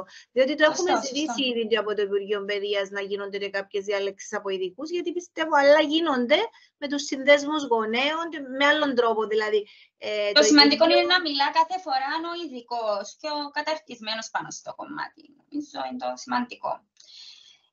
Ευχαριστώ πάρα πολύ για τις απαντήσεις σας. Προχωρήσουμε στο επόμενο στάδιο του webinar. Συνεχίζουμε λοιπόν με την παρουσίαση των αποτελεσμάτων της έρευνας των φοιτητών τέκης ιατρικών επισκεπτών και βοηθητεχνική φαρμακείου του Guest College με τίτλο «Μελέτη γνώσεων και αντιλήψεων γυναικών για θέματα γυναικείας υγείας και ευημερίας». Σε αυτόν το ερωτηματολόγιο μαζέψαμε αρκετούς μύθους και αλήθειες σχετικά με θέματα υγείας. Αναφέραν πάρα πολλά και οι προηγούμενοι ομιλητές οι γιατροί. Οπότε πάμε να δούμε τι επικρατεί στις αντιλήψεις των γυναικών και αν καταρρίπτονται ή όχι οι μύθοι και οι αλήθειες που θα δούμε στη συνέχεια. Οπότε δίνω τον λόγο στους φοιτητές για να μας παρουσιάσουν την έρευνα τους. Καλησπέρα σε όλους. Ονομάζομαι Κυριακή Χατζηγιάννη και εκπροσωπώ την ερευνητική ομάδα των φοιτητών και καθηγητών των προγραμμάτων σπουδών Διοίκηση Ιατρικών Επισκεπτών σε επίπεδο πτυχίου και βοηθή τεχνική φαρμακείου σε επίπεδο διπλώματος του Guest College. Η ερευνητική ομάδα παρτίζεται από τους Παναγιώτα Αντρέου, Ιωάννη Αντωνόπουλο, Φλωρεντία Δημητρίου, Ιουλία Κυριακίδου και Κυριακή Χατζηγιάννη, καθώς και τους καθηγητές Δ. Βάσο Στυλιανού, κυρία Άντρη Αντωνιάδη, κυρία Σύνθια Γεωργίου, κυρία Θεανό Παπασταύρου και κύριο Θεόδωρο Φωτεινό. Σήμερα θα σας παρουσιάσουμε τα αποτελέσματα της έρευνας που διεξήγαμε με τίτλο «Μελέτη γνώσεων και αντιλήψεων νεαρών γυναικών για θέματα γυναικείας υγείας και ευημερίας». Την επίβλεψη του έργου ανέλαβε η Δ. Μιλιώτου Ανδρούλα, συντονίστρια των εν λόγω προγραμμάτων σπουδών και την οποία ευχαριστούμε για την πολύτιμη βοήθεια και στήριξή της. Σχετικά με την εκπαίδευση και τη γυναικεία υγεία, οι έρευνες δείχνουν ότι η εκπαίδευση των γυναικών σχετικά με την υγεία οδηγεί σε καλύτερα αποτελέσματα τόσο για την υγεία των ιδίων αλλά και των οικογενειών τους. Σύμφωνα με τον Παγκόσμιο Οργανισμό Υγείας, οι μορφωμένες γυναίκες είναι πιο πιθανό να αναζητήσουν ιατρική περίθαλψη, να συμμετάσχουν σε προληπτικά μέτρα υγείας και να λάβουν ενημερωμένες αποφάσεις για την υγεία τους. Επιπλέον, η μελέτη που δημοσιεύτηκε στο περιοδικό Global Health Action διαπίστωσε ότι οι ενημερωμένες γυναίκες σε θέματα υγείας είναι πιθανότερα να υιοθετήσουν ένα πιο υγιεινό τρόπο ζωής και να διασφαλίσουν ότι και οι οικογένειές τους θα πράξουν το ίδιο. Αυτό περιλαμβάνει καλύτερη διατροφή, καλύτερες πρακτικές υγιεινής και τακτικές εξετάσεις υγείας. Το Lancet αναφέρει ότι η αύξηση του υγειονομικού αλφαβητισμού των γυναικών μειώνει σημαντικά τα ποσοστά μητρικής και βρεφικής θνησιμότητας, καθώς οι γυναίκες που έχουν πρόσβαση στην υγειονομική εκπαίδευση είναι πιο πιθανό να χρησιμοποιούν αντισυλληπτικά, να μειώνουν τα ποσοστά υπογονιμότητας και να αποφεύγουν τις επικίνδυνες εγκυμοσύνες. Επιπλέον, υπογραμμίζεται ότι οι γυναίκες με πρόσβαση σε διάφορες μορφές ενημέρωσης και εκπαίδευσης γύρω από την υγεία έχουν χαμηλότερα ποσοστά χρόνιων ασθενειών, όπως ο διαβήτης και η υπέρταση, καθώς είναι πιο πιθανό να τηρούν τις ιατρικές συμβουλές και τα πλάνα θεραπείας. Τέλος, το NIH υπογραμμίζει ότι οι πληροφορίες για την υγεία πρέπει να είναι προσβάσιμες και κατανοητές σε όλες τις γυναίκες, ώστε να μεγιστοποιείται η προληπτική φροντίδα και η συμμόρφωση στη θεραπεία. Οι σαφείς στρατηγικές επικοινωνίας και τα προγράμματα υγειονομικού αλφαβητισμού είναι ζωτικής σημασίας για την επίτευξη αυτού του στόχου. Ας αναφερθούμε λοιπόν σε ορισμένους κοινούς μύθους και παρανοήσεις γύρω από την υγεία των γυναικών που μπορούν να επηρεάσουν σημαντικά την ευημερία τους. Για παράδειγμα, ένας μύθος αφορά τον πόνο στην έμμηνο ρίση. Υπάρχει ευρέως διαδεδομένη πεποίθηση ότι ο πόνος της περίοδου είναι κάτι που όλες οι γυναίκες πρέπει να επομένουν ως κάτι φυσιολογικό. Ωστόσο, ο έντονος πόνος κατά την έμμηνο ρίση δεν είναι κάτι που πρέπει να γίνεται αποδεκτό χωρίς αμφισβήτηση. Μπορεί στην πραγματικότητα να είναι σημάδι υποκείμενων ιατρικών καταστάσεων, όπως η ενδομητρίωση. Επομένως, είναι σημαντικό για τις γυναίκες που αντιμετωπίζουν αυτόν τον έντονο πόνο να αναζητούν ιατρική συμβουλή, καθώς η έγκαιρη διάγνωση και θεραπεία μπορεί να βελτιώσει σημαντικά την ποιότητα ζωής τους. Μια άλλη λαθασμένη αντίληψη είναι ότι τα γυναικολογικά θέματα πρέπει να συζητούνται μόνο με παρόχους υγειονομικής περίθαλψης του ίδιου φύλου. Αυτή η πεποίθηση μπορεί να περιορίσει άσκοπα την πρόσβαση των γυναικών σε ποιοτική περίθαλψη. Αντιθέτως, η εστίαση θα πρέπει να προσανατολίζεται στην εξέβρεση ενός εξειδικευμένου και αξιόπιστου επαγγελματία υγείας, ανεξάρτητα από το φύλο του, ο οποίος θα μπορεί να παράσχει την καλύτερη δυνατή φροντίδα. Επιπροσθέτως, υπάρχει αντίληψη ότι η εμμηνόπαυση σημαίνει το τέλος της σεξουαλικής ζωής μιας γυναίκας. Ωστόσο, πολλές γυναίκες συνεχίζουν να έχουν ενεργή και ικανοποιητική σεξουαλική ζωή μετά την εμμηνόπαυση. Η ενημέρωση και η συζήτηση με τους επαγγελματίες υγείας μπορεί να βοηθήσει στην αντιμετώπιση των σωματικών και συναισθηματικών αλλαγών που συνοδεύουν την εμμηνόπαυση. Τέλος, ένας ακόμη επικίνδυνος μύθος είναι ότι οι γυναίκες δεν κινδυνεύουν σε τέτοιο κρίσιμο βαθμό από καρδιακές παθήσεις όσο οι άντρες. Στην πραγματικότητα, οι καρδιακές παθήσεις είναι η κύρια αιτία θανάτου για τις γυναίκες παγκοσμίως. Είναι κρίσιμο οι γυναίκες να παρακολουθούν την υγεία της καρδιάς τους επομένως και να λαμβάνουν μέτρα πρόληψης όπως η υγιεινή διατροφή, η άσκηση και η τακτική ιατρική έλεγχη. Ως εκ τούτου, είναι ζωτικής σημασίας να διαλυθούν αυτοί οι μύθοι μέσω της κατάλληλης εκπαίδευσης και της εύστοχης πληροφόρησης. Με τον τρόπο αυτό, Ενδυναμώνονται γυναίκες στο να αναλάβουν τον έλεγχο της υγείας τους, να αναζητήσουν την κατάλληλη ιατρική περίθαλψη και τελικά να ζήσουν πιο υγιείς ζωές. Οι παρανοήσεις τώρα γύρω από τη γυναικεία υγεία μπορούν να έχουν σοβαρές επιπτώσεις στην ποιότητα ζωής των γυναικών. Μπορεί να οδηγήσουν σε καθυστέρηση της διάγνωσης σοβαρών καταστάσεων, όπως ο καρκίνος του μαστού ή η ενδομητρίωση. Όσο πιο αργά διαγνωστεί μια ασθένεια, τόσο πιο δύσκολη και περίπλοκη ενδέχεται να είναι η θεραπεία της. Επιπλέον, η έλλειψη ενημέρωσης και οι παρερμηνίες είναι δυνατόν να εμποδίσουν τις γυναίκες από το να αναζητήσουν τη σωστή ιατρική φροντίδα. Αυτό μπορεί να οδηγήσει σε επιδείνωση των υγειονομικών προβλημάτων και χαμηλότερη ποιότητα ζωής. Επιπρόσθετα, δύναται να προκαλέσουν άγχος και κατάθλιψη, καθώς οι γυναίκες πιθανόν να αρχίσουν να ανησυχούν υπερβολικά για την υγεία τους ή να νιώθουν απομονωμένες και αβοήθητες. Ως εκ τούτου, οι μύθοι και οι παρανοήσεις μπορούν να δημιουργήσουν κοινωνικό στίγμα για τις γυναίκες που αντιμετωπίζουν προβλήματα υγείας, αποτρέποντάς τες από το να αναζητήσουν βοήθεια και υποστήριξη από την ιατρική κοινότητα. Εν κατακλείδη, οι παρανοήσεις πρέπει να μειώσουν την ποιότητα ζωής των γυναικών, επηρεάζοντας την καθημερινή τους λειτουργικότητα και την ευημερία τους. Είναι επομένως κρίσιμο να καταρριφθούν αυτοί οι μύθοι μέσω της εκπαίδευσης και της σωστής πληροφόρησης, για να διασφαλιστεί ότι όλες οι γυναίκες έχουν πρόσβαση στην απαραίτητη φροντίδα και υποστήριξη. Ο σκοπός της έρευνας μας είναι να διερευνήσει τις γνώσεις και τις ανταλήψεις των νεαρών γυναικών σχετικά με θέματα γυναικείας υγείας και ευημερίας. Η έρευνα επιδιώκει να καταγράψει το βαθμό ενημέρωσης των γυναικών, να εντοπίσει τις παρανοήσεις και τους μύθους που επικρατούν και να αξιολογήσει τον αντίκτυπο της εκπαίδευσης στη διαμόρφωση των σωστών αντιλήψεων. Μέσω της ανάλυσης των δεδομένων, η έρευνα στοχεύει να προτείνει τρόπους βελτίωσης της εκπαίδευσης αλλά και της ενημέρωσης με σκοπό την ενίσχυση της υγείας και της ευημερίας των γυναικών. Ας προχωρήσουμε λοιπόν τώρα στην ανάλυση των δεδομένων για να εξαγάγουμε σημαντικά ευρήματα και στατιστικά στοιχεία.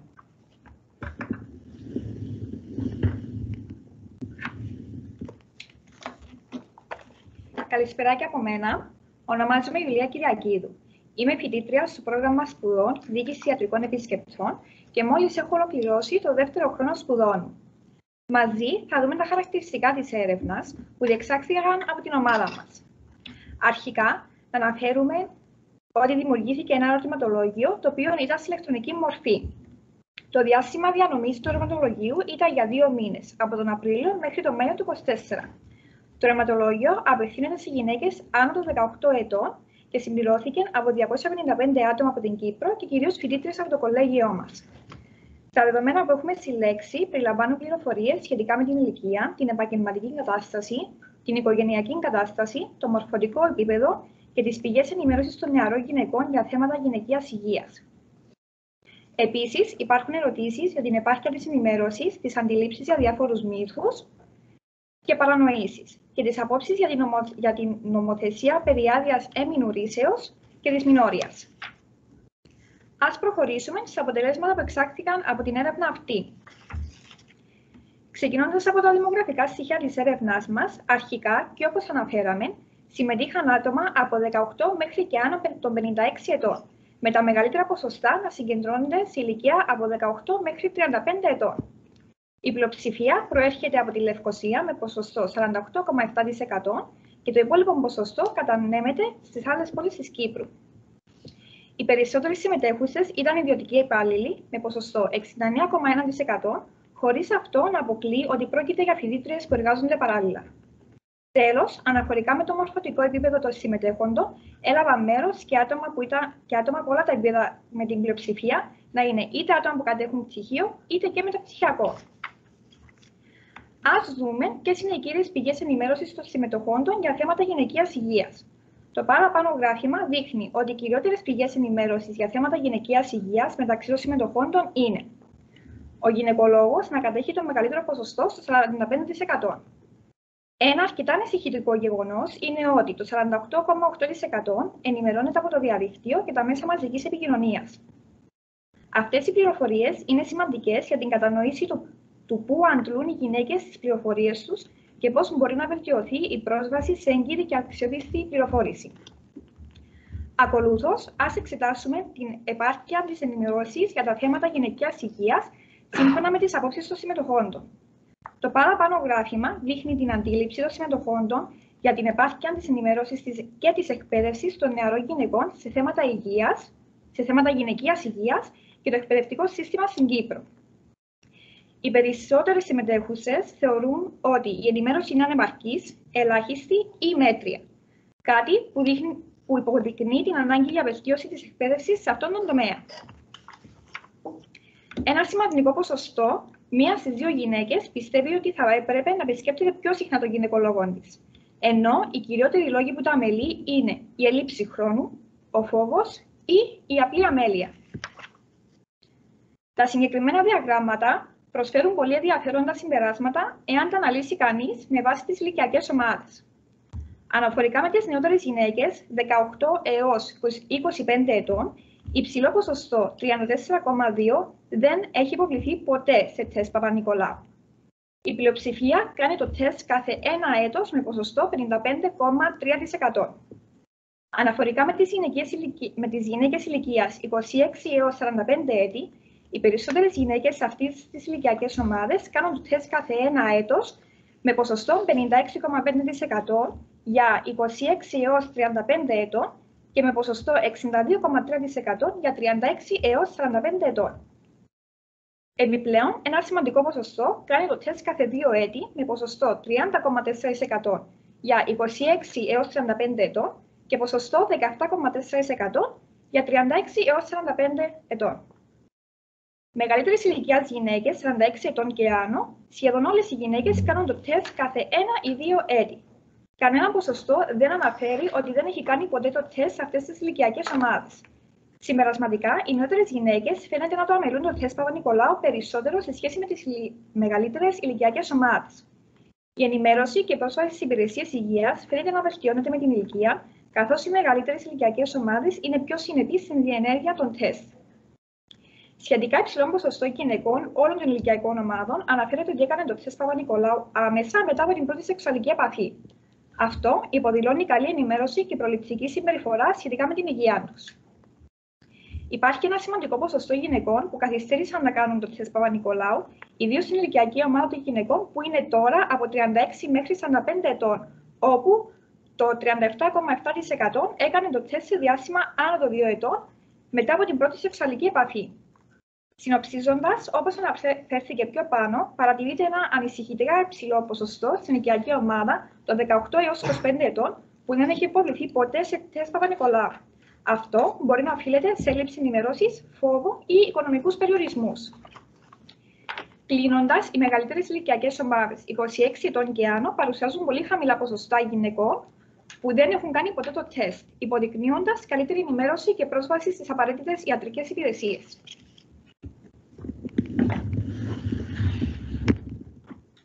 Γεια σας, εγώ ονομάζομαι Παναγιώτα Ανδρέου, είμαι απόφοιτη διπλώματος βοηθού τεχνικού φαρμακείου και σύμφωνα με τα ερωτήματα που βλέπουμε παραπάνω, προκύπτει ότι η συντριπτική πλειοψηφία των συμμετοχόντων στο 77% υποστηρίζει ότι το τεστ Παπα-Νικολάου θα πρέπει να προσφέρεται σε μεγαλύτερη συχνότητα από το Γενικό Σύστημα Υγείας της Κύπρου, προτείνοντας ένα ετήσιο έλεγχο αντί για κάθε 2 χρόνια. Συνεχίζοντας, στο σημείο αυτό θελήσαμε να εξετάσουμε τις αντιλήψεις των γυναικών για ένα μύθο που αφορά την ηλικία έναρξης διενέργειας τεστ Παπα-Νικολάου.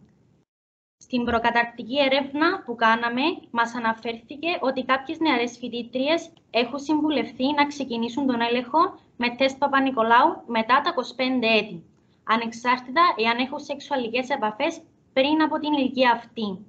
Με την έρευνα μας αυτή, αφού θέσαμε το συγκεκριμένο ερώτημα στις συμμετέχουσες, συμπεράναμε ότι υπάρχει σημαντική παρανόηση σχετικά με την ηλικία έναρξη του τεστ Παπα-Νικολάου, με αξιοσημείωτο ποσοστό, το 10% περίπου, να πιστεύουν ότι δεν είναι απαραίτητο πριν την ηλικία των 25 ετών, ανεξάρτητα από τη σεξουαλική δραστηριότητα.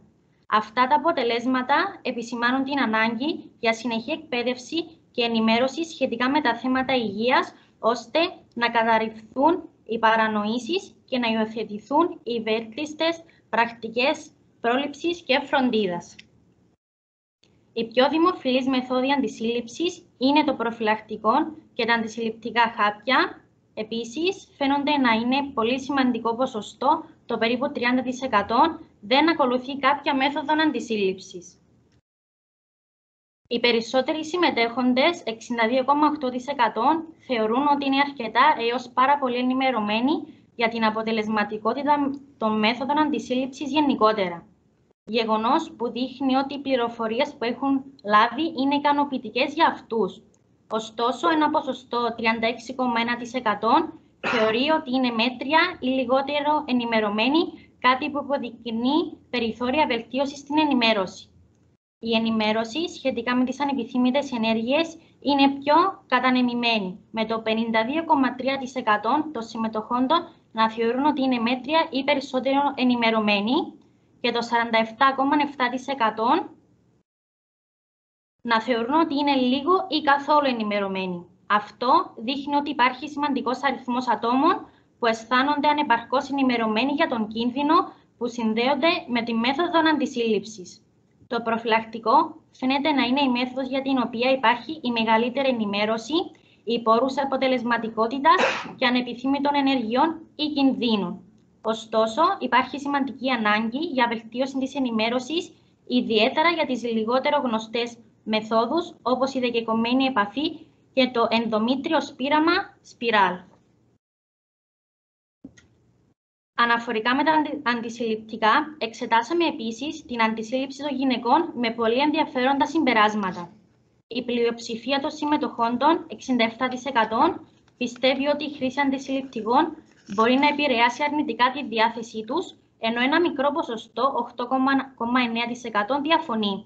Ένα σημαντικό ποσοστό, 24,1%, δεν είναι σίγουρο. Αυτό δείχνει ανησυχία για τις ψυχολογικές επιπτώσεις των αντισυλληπτικών. Επιπλέον, το 59,7% των συμμετοχόντων πιστεύει ότι η χρήση αντισυλληπτικών πρέπει να οδηγεί στην απόκτηση βάρους. Το 12% διαφωνεί και το 28,3% δεν είναι σίγουρο. Οι γυναίκες φαίνεται να έχουν σημαντικές ανησυχίες και αβεβαιότητες σχετικά με τις επιπτώσεις των αντισυλληπτικών στη διάθεση, το βάρος, την κυτταρίδα και το καρκίνο του μαστού.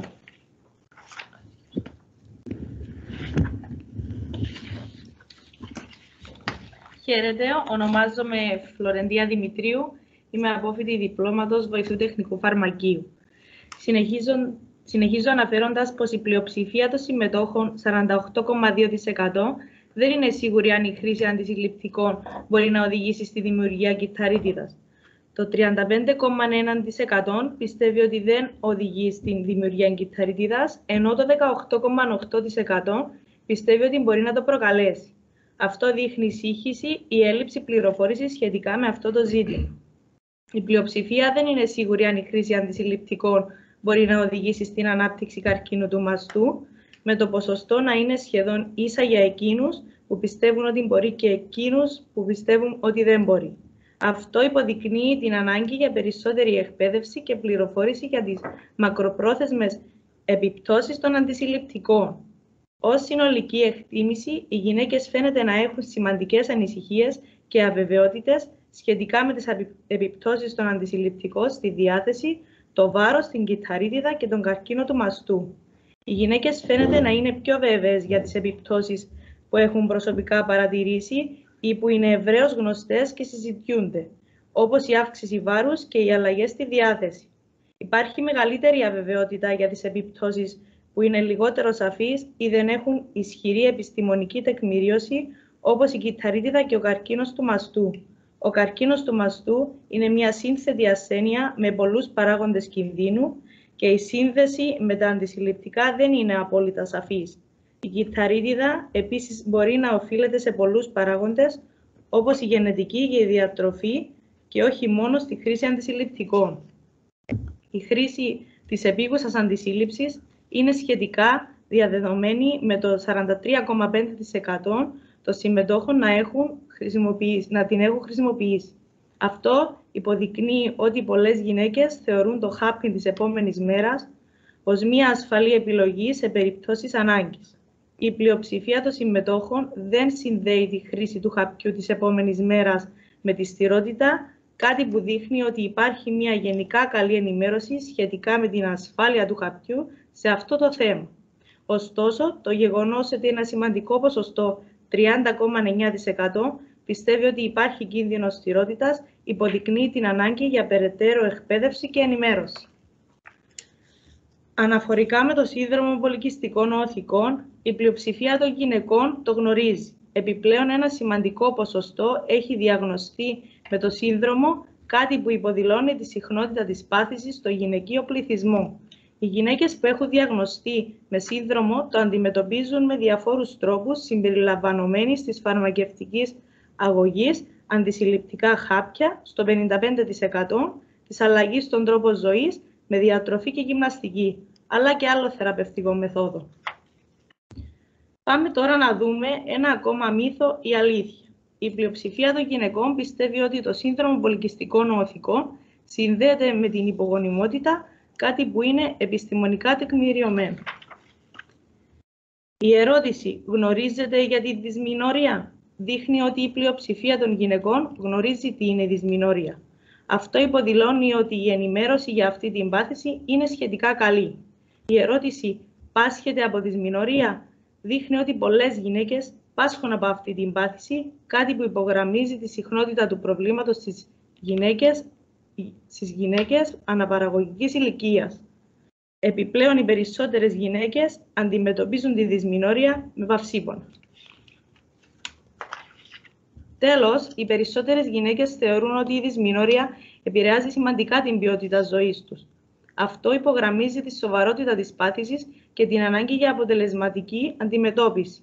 Αναφορικά με το τελευταίο ερώτημα, το 61% των γυναικών συμφωνούν πλήρως με την εφαρμογή της νομοθεσίας για άδειες εμμηνουρήσεως, όπως έχουν εντάξει κάποιες χώρες στην εργατική νομοθεσία τους.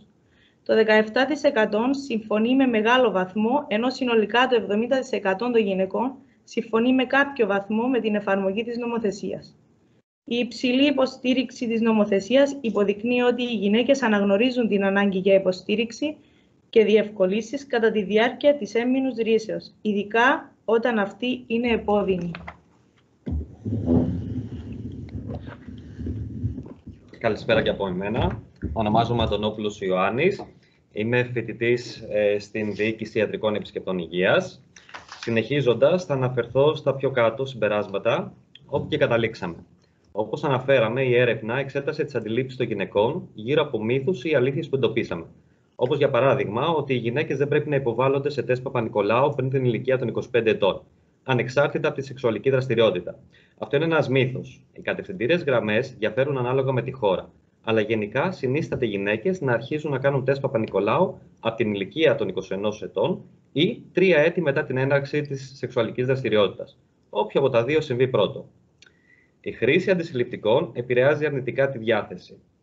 Είναι αλήθεια. Υπάρχουν επιστημονικά δεδομένα που δείχνουν ότι σε ορισμένες γυναίκες τα ορμονικά αντισυλληπτικά μπορεί να επηρεάσουν τη διάθεση και να προκαλέσουν συμπτώματα όπως κατάθλιψη και άγχος. Ωστόσο, αυτό δεν συμβαίνει σε όλες τις γυναίκες και εξαρτάται από το είδος του αντισυλληπτικού και την ατομική αντίδραση του οργανισμού. Η χρήση αντισυλληπτικών οδηγεί σε αύξηση βάρους. Αυτό είναι ένας μύθος. Οι περισσότερες μελέτες δεν έχουν βρει σαφή σύνδεση μεταξύ της χρήσης αντισυλληπτικών και της αύξησης βάρους. Ορισμένες γυναίκες μπορεί να παρατηρήσουν μικρή αύξηση βάρους λόγω κατακράτησης υγρών, αλλά αυτό δεν είναι γενικευμένο φαινόμενο. Η χρήση αντισυλληπτικών οδηγεί στη δημιουργία κυταρίτιδα.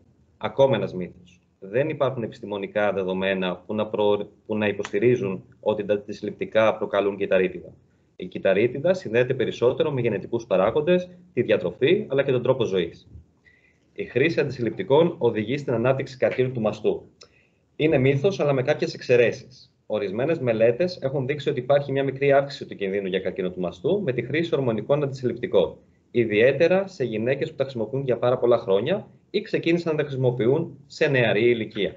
Ωστόσο, αυτός ο κίνδυνος μειώνεται και εξαφανίζονται μερικά χρόνια μετά τη διακοπή της χρήσης. Το χάπι της επόμενης μέρας προκαλεί στηρότητα αν χρησιμοποιηθεί πάνω από 2-3 φορές. Αυτό είναι κάτι το οποίο δεν ισχύει. Το χάπι της επόμενης μέρας Δεν προκαλεί στηρότητα, ανεξάρτητα από το πόσες φορές χρησιμοποιείται. Είναι ασφαλές για χρήση σε επίγουσες καταστάσεις και έχει μακροπρόθεσμες επιπτώσεις στη γονιμότητα. Το σύνδρομο των πολικυστικών οθικών συνδέεται με την υπογονιμότητα στις γυναίκες.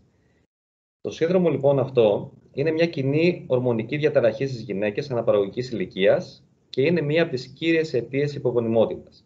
Οι γυναίκες με PCOS συχνά έχουν ακανόνιστες ημινολογικές περιόδους ή ακόμα και απουσία περίοδου, που μπορεί να επηρεάσει την ορεξία και κατά τη συνέπεια τη γονιμότητα. Τι θα πρέπει λοιπόν να κρατήσουμε από την έρευνα αυτή? Μόνο το 10% των γυναικών αισθάνονται ότι έχουν επαρκή εκπαίδευση σε θέματα γυναικείας υγείας από το εκπαιδευτικό σύστημα της Κύπρου. Οι βασικές πηγές πληροφόρησης περιλαμβάνουν το γυναικολόγο στο 45%, αλλά δυστυχώς 4 στις 10 γυναίκες ενημερώνονται από το διαδίκτυο και τα μέσα μαζικής ενημέρωσης.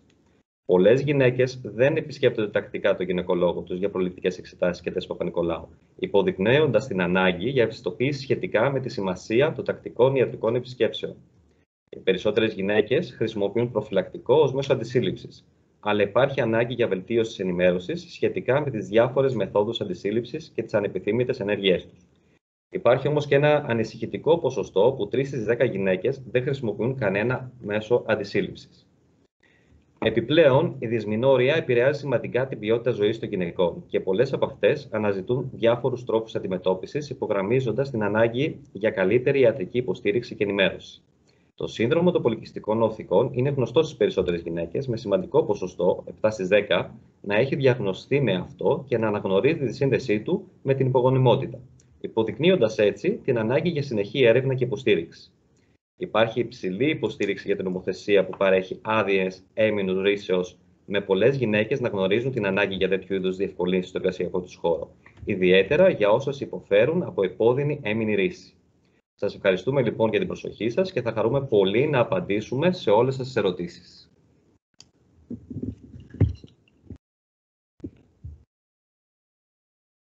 Δεν γνωρίζω αν έχουμε κάποιο ερώτημα. Υπάρχει κάποιο ερώτημα από το κοινό? Λοιπόν, ερώτημα προς τους ιατρούς έχουμε. Δεν ξέρω αν έχουμε κάποιον εδώ μαζί μας. Αυξάνεται ο κίνδυνος για καρκίνο του μαστού όταν υπάρχει ιστορικό στην οικογένεια? Σε αυτή την περίπτωση ενδείκνυται για την αντιμετώπιση των πολικυστικών οθικών ή προτείνονται άλλοι μέθοδοι αντιμετώπισης? Άρα, αν υπάρχει, λογικά είναι για την αντισύλληψη αυτό, αν υπάρχει καρκίνος του μαστού στο ιστορικό της οικογένειας, αν ο γιατρός δεν θα συστήσει το αντισυλληπτικό, αν καταλαβαίνω καλά. Ναι. Βασικά δεν έχει βρεθεί ότι αυξάνεται η πιθανότητα. Σίγουρα όμως οι κοπέλες που έχουν έντονων οικογενειακών ιστορικών, ειδικά αυτές που είναι θετικές για τα γονίδια μπράκα, τις αντιμετωπίζουμε με ιδιαίτερη προσοχή. Αν όμως, αν μια γυναίκα δεν είναι θετική στο γονίδιο, απλά υπάρχει το ιστορικό, σίγουρα μπορεί να πάρει με ασφάλεια το αντισυλληπτικό. Οι γνώμες, όπως ανέφερε προηγουμένως η έρευνα σας, όντως υπάρχει μια σύγχυση στη βιβλιογραφία. Δεν είναι σαφές, διότι για να μπορείς να πεις 100% πρέπει να έχεις κάνει διπλές τυφλές μελέτες για να είσαι 100% σίγουρος. Απλώς είμαστε λίγο επιφυλακτικοί, αρκετά επιφυλακτικοί στις γυναίκες που είναι θετικές για το γονίδιο. Περισσότερο δεν είναι τόσο το αντισυλληπτικό, όσο είναι το HRT, δηλαδή η ορμονική θεραπεία υποκατάστασης που δίνεται σε πιο μεγάλες ηλικίες. Οπότε μπροστά στον κίνδυνο, δεν είναι τόσο για το θέμα των πολικυστικών, όσο στον κίνδυνο μια γυναίκα να μην μπορεί να πάρει άλλη μεθόδο αντισύλληψης και να μείνει έγκυος, να καταλήξει στο να κάνει έκτρωση ή να είναι συνέχεια με το άγχος, σίγουρα ζυγίζεστε υπέρ και τα κατά. Διότι έτυχε περιπτώσεις. Κάθε περίπτωση είναι και διαφορετική. Είναι διαφορετική. Δηλαδή, τυχαίνει και περίπτωση που έχουν το ιστορικό.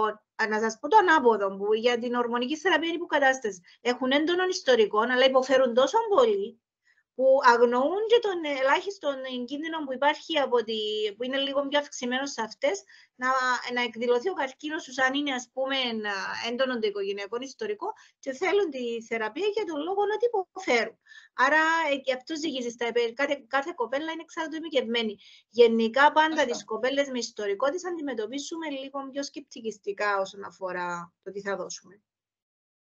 Σωστά, και είναι σημαντικό να έχουμε την επιστημονική άποψη, γιατί αν είδατε και στην έρευνα μας, γενικά οι παρανοήσεις υπάρχουν, οπότε είναι σημαντικό να συμβουλευόμαστε πάντα τον γιατρό μας για να μας δώσει τις κατευθυντήριες γραμμές και για κάθε μία εξατομικευμένα. Δεν ξέρω αν έχετε κάποιο σχόλιο, αγαπητοί ομιλητές, ή αν σιγά σιγά να ολοκληρώσουμε. Θα μπορούσα εγώ ένα μικρό σχόλιο? Ναι, βέβαια. Βέβαια. Θεωρώ ότι το δείγμα είναι λίγο μικρό, αντικειμενικά. Ναι, φυσικά, ναι. Και δεν είναι αρκετά αντιπροσωπευτικό. Άρα είναι ένα από τα limitations. Διαφορετικά ήταν πολύ στοχευμένες οι ερωτήσεις. Εγώ θεωρώ ότι είναι πάρα πολύ σημαντική η εργασία που έγινε και σοβαρή. Αλλά βλέπουμε ότι όταν είναι μικρά τα δείγματα, στα takeaway για παράδειγμα, 7 στις 10 γυναίκες έχουν διαγνωστεί με σύνδρομο πολυκυστικών οθικών. Μου κάνει και εμένα πάρα πολύ εντύπωση, γιατί θεωρητικά δεν είναι τόσο μεγάλα ποσοστά στον πληθυσμό. Δεν είναι κάτι το οποίο ανταποκρίνεται στην πραγματικότητα. Ναι. Υπάρχουν βέβαια λόγοι γιατί παρουσιάζεται. Απλά έχετε υπόψη ότι εστιαστήκαμε περισσότερο σε νεαρότερες γυναίκες, ενδεχομένως λόγω του στρες και της κατάστασης που υπάρχει στη σύγχρονη εποχή να είναι περισσότερες. Και επειδή οι νεαρές γυναίκες επισκέπτονται πολύ συχνά τις αισθητικούς, και όπως έχουμε αναφέρει, αισθητικοί έχουν μια τάση να βλέπουν πράγματα τα οποία είναι για αυτές σημαντικά, ας το πούμε έτσι. Γι' αυτό και υπάρχει και ένας μικρός μύθος γύρω από το θέμα των πολυκυστικών οθικών και τη σοβαρότητα και τις επιπτώσεις κτλ. Γενικά, το οποίο επειδή πολλές φορές δεν περνάει εβδομάδα που να μην είναι στη νεαρή γυναίκα και μου λέει: πήγα στην αισθητικό μου και είπε μου να μου βάλεις αναλύσεις. Επειδή έχω πολυκυστικές οθήκες. Δεν είναι έτσι ακριβώς τα πράγματα. Δεν είμαστε παντογνώστες, εμείς οι γιατροί, αλλά πάνω σε ορισμένα θέματα. Ο καθένας στην ειδικότητα του, προφανώς. Η γνώμη μας έχει μια βαρύτητα, η οποία τεκμηριώνεται επιστημονικά. Σαφώς, εννοείται. Σίγουρα. Και εγώ θα ήθελα να δώσω συγχαρητήρια στην ομάδα σας. Ήταν πολύ καλή η εργασία και ελπίζω να υπάρχει και συνέχεια, γιατί όντως σίγουρα μέσα έστω και από πιλωτικές εργασίες μπορεί να βγουν και πολύ καλά αποτελέσματα και για πιο μεγάλο πληθυσμό. Σίγουρα θα μπορούσε να επεκταθεί. Σημαντικό, βέβαια, εννοείται. Ήταν μια της προσπάθεια από τους φοιτητές μας να δούμε λίγο τι γίνεται με τις παρανοήσεις, τους μύθους, τις αλήθειες, με την πραγματικότητα εδώ στο κολέγιο και ευρύτερα στις νεαρές γυναίκες. Οπότε σας ευχαριστώ πάρα πολύ. Ευχαριστώ για τις ομιλίες σας και τις πολύ διαφωτιστικές απαντήσεις σας. Εύχομαι να ρίξαμε έτσι φως σε διάφορα σημεία τα οποία είχαν απορίες οι παρευρισκόμενοι. Ευχαριστώ όλους τους συμμετέχοντες για τη σημερινή τους παρουσία και εύχομαι στα επόμενα. Λοιπόν, καλή συνέχεια σε όλους. Ευχαριστούμε πάρα πολύ. Γεια σας. Γεια σας. Καλό απόγευμα.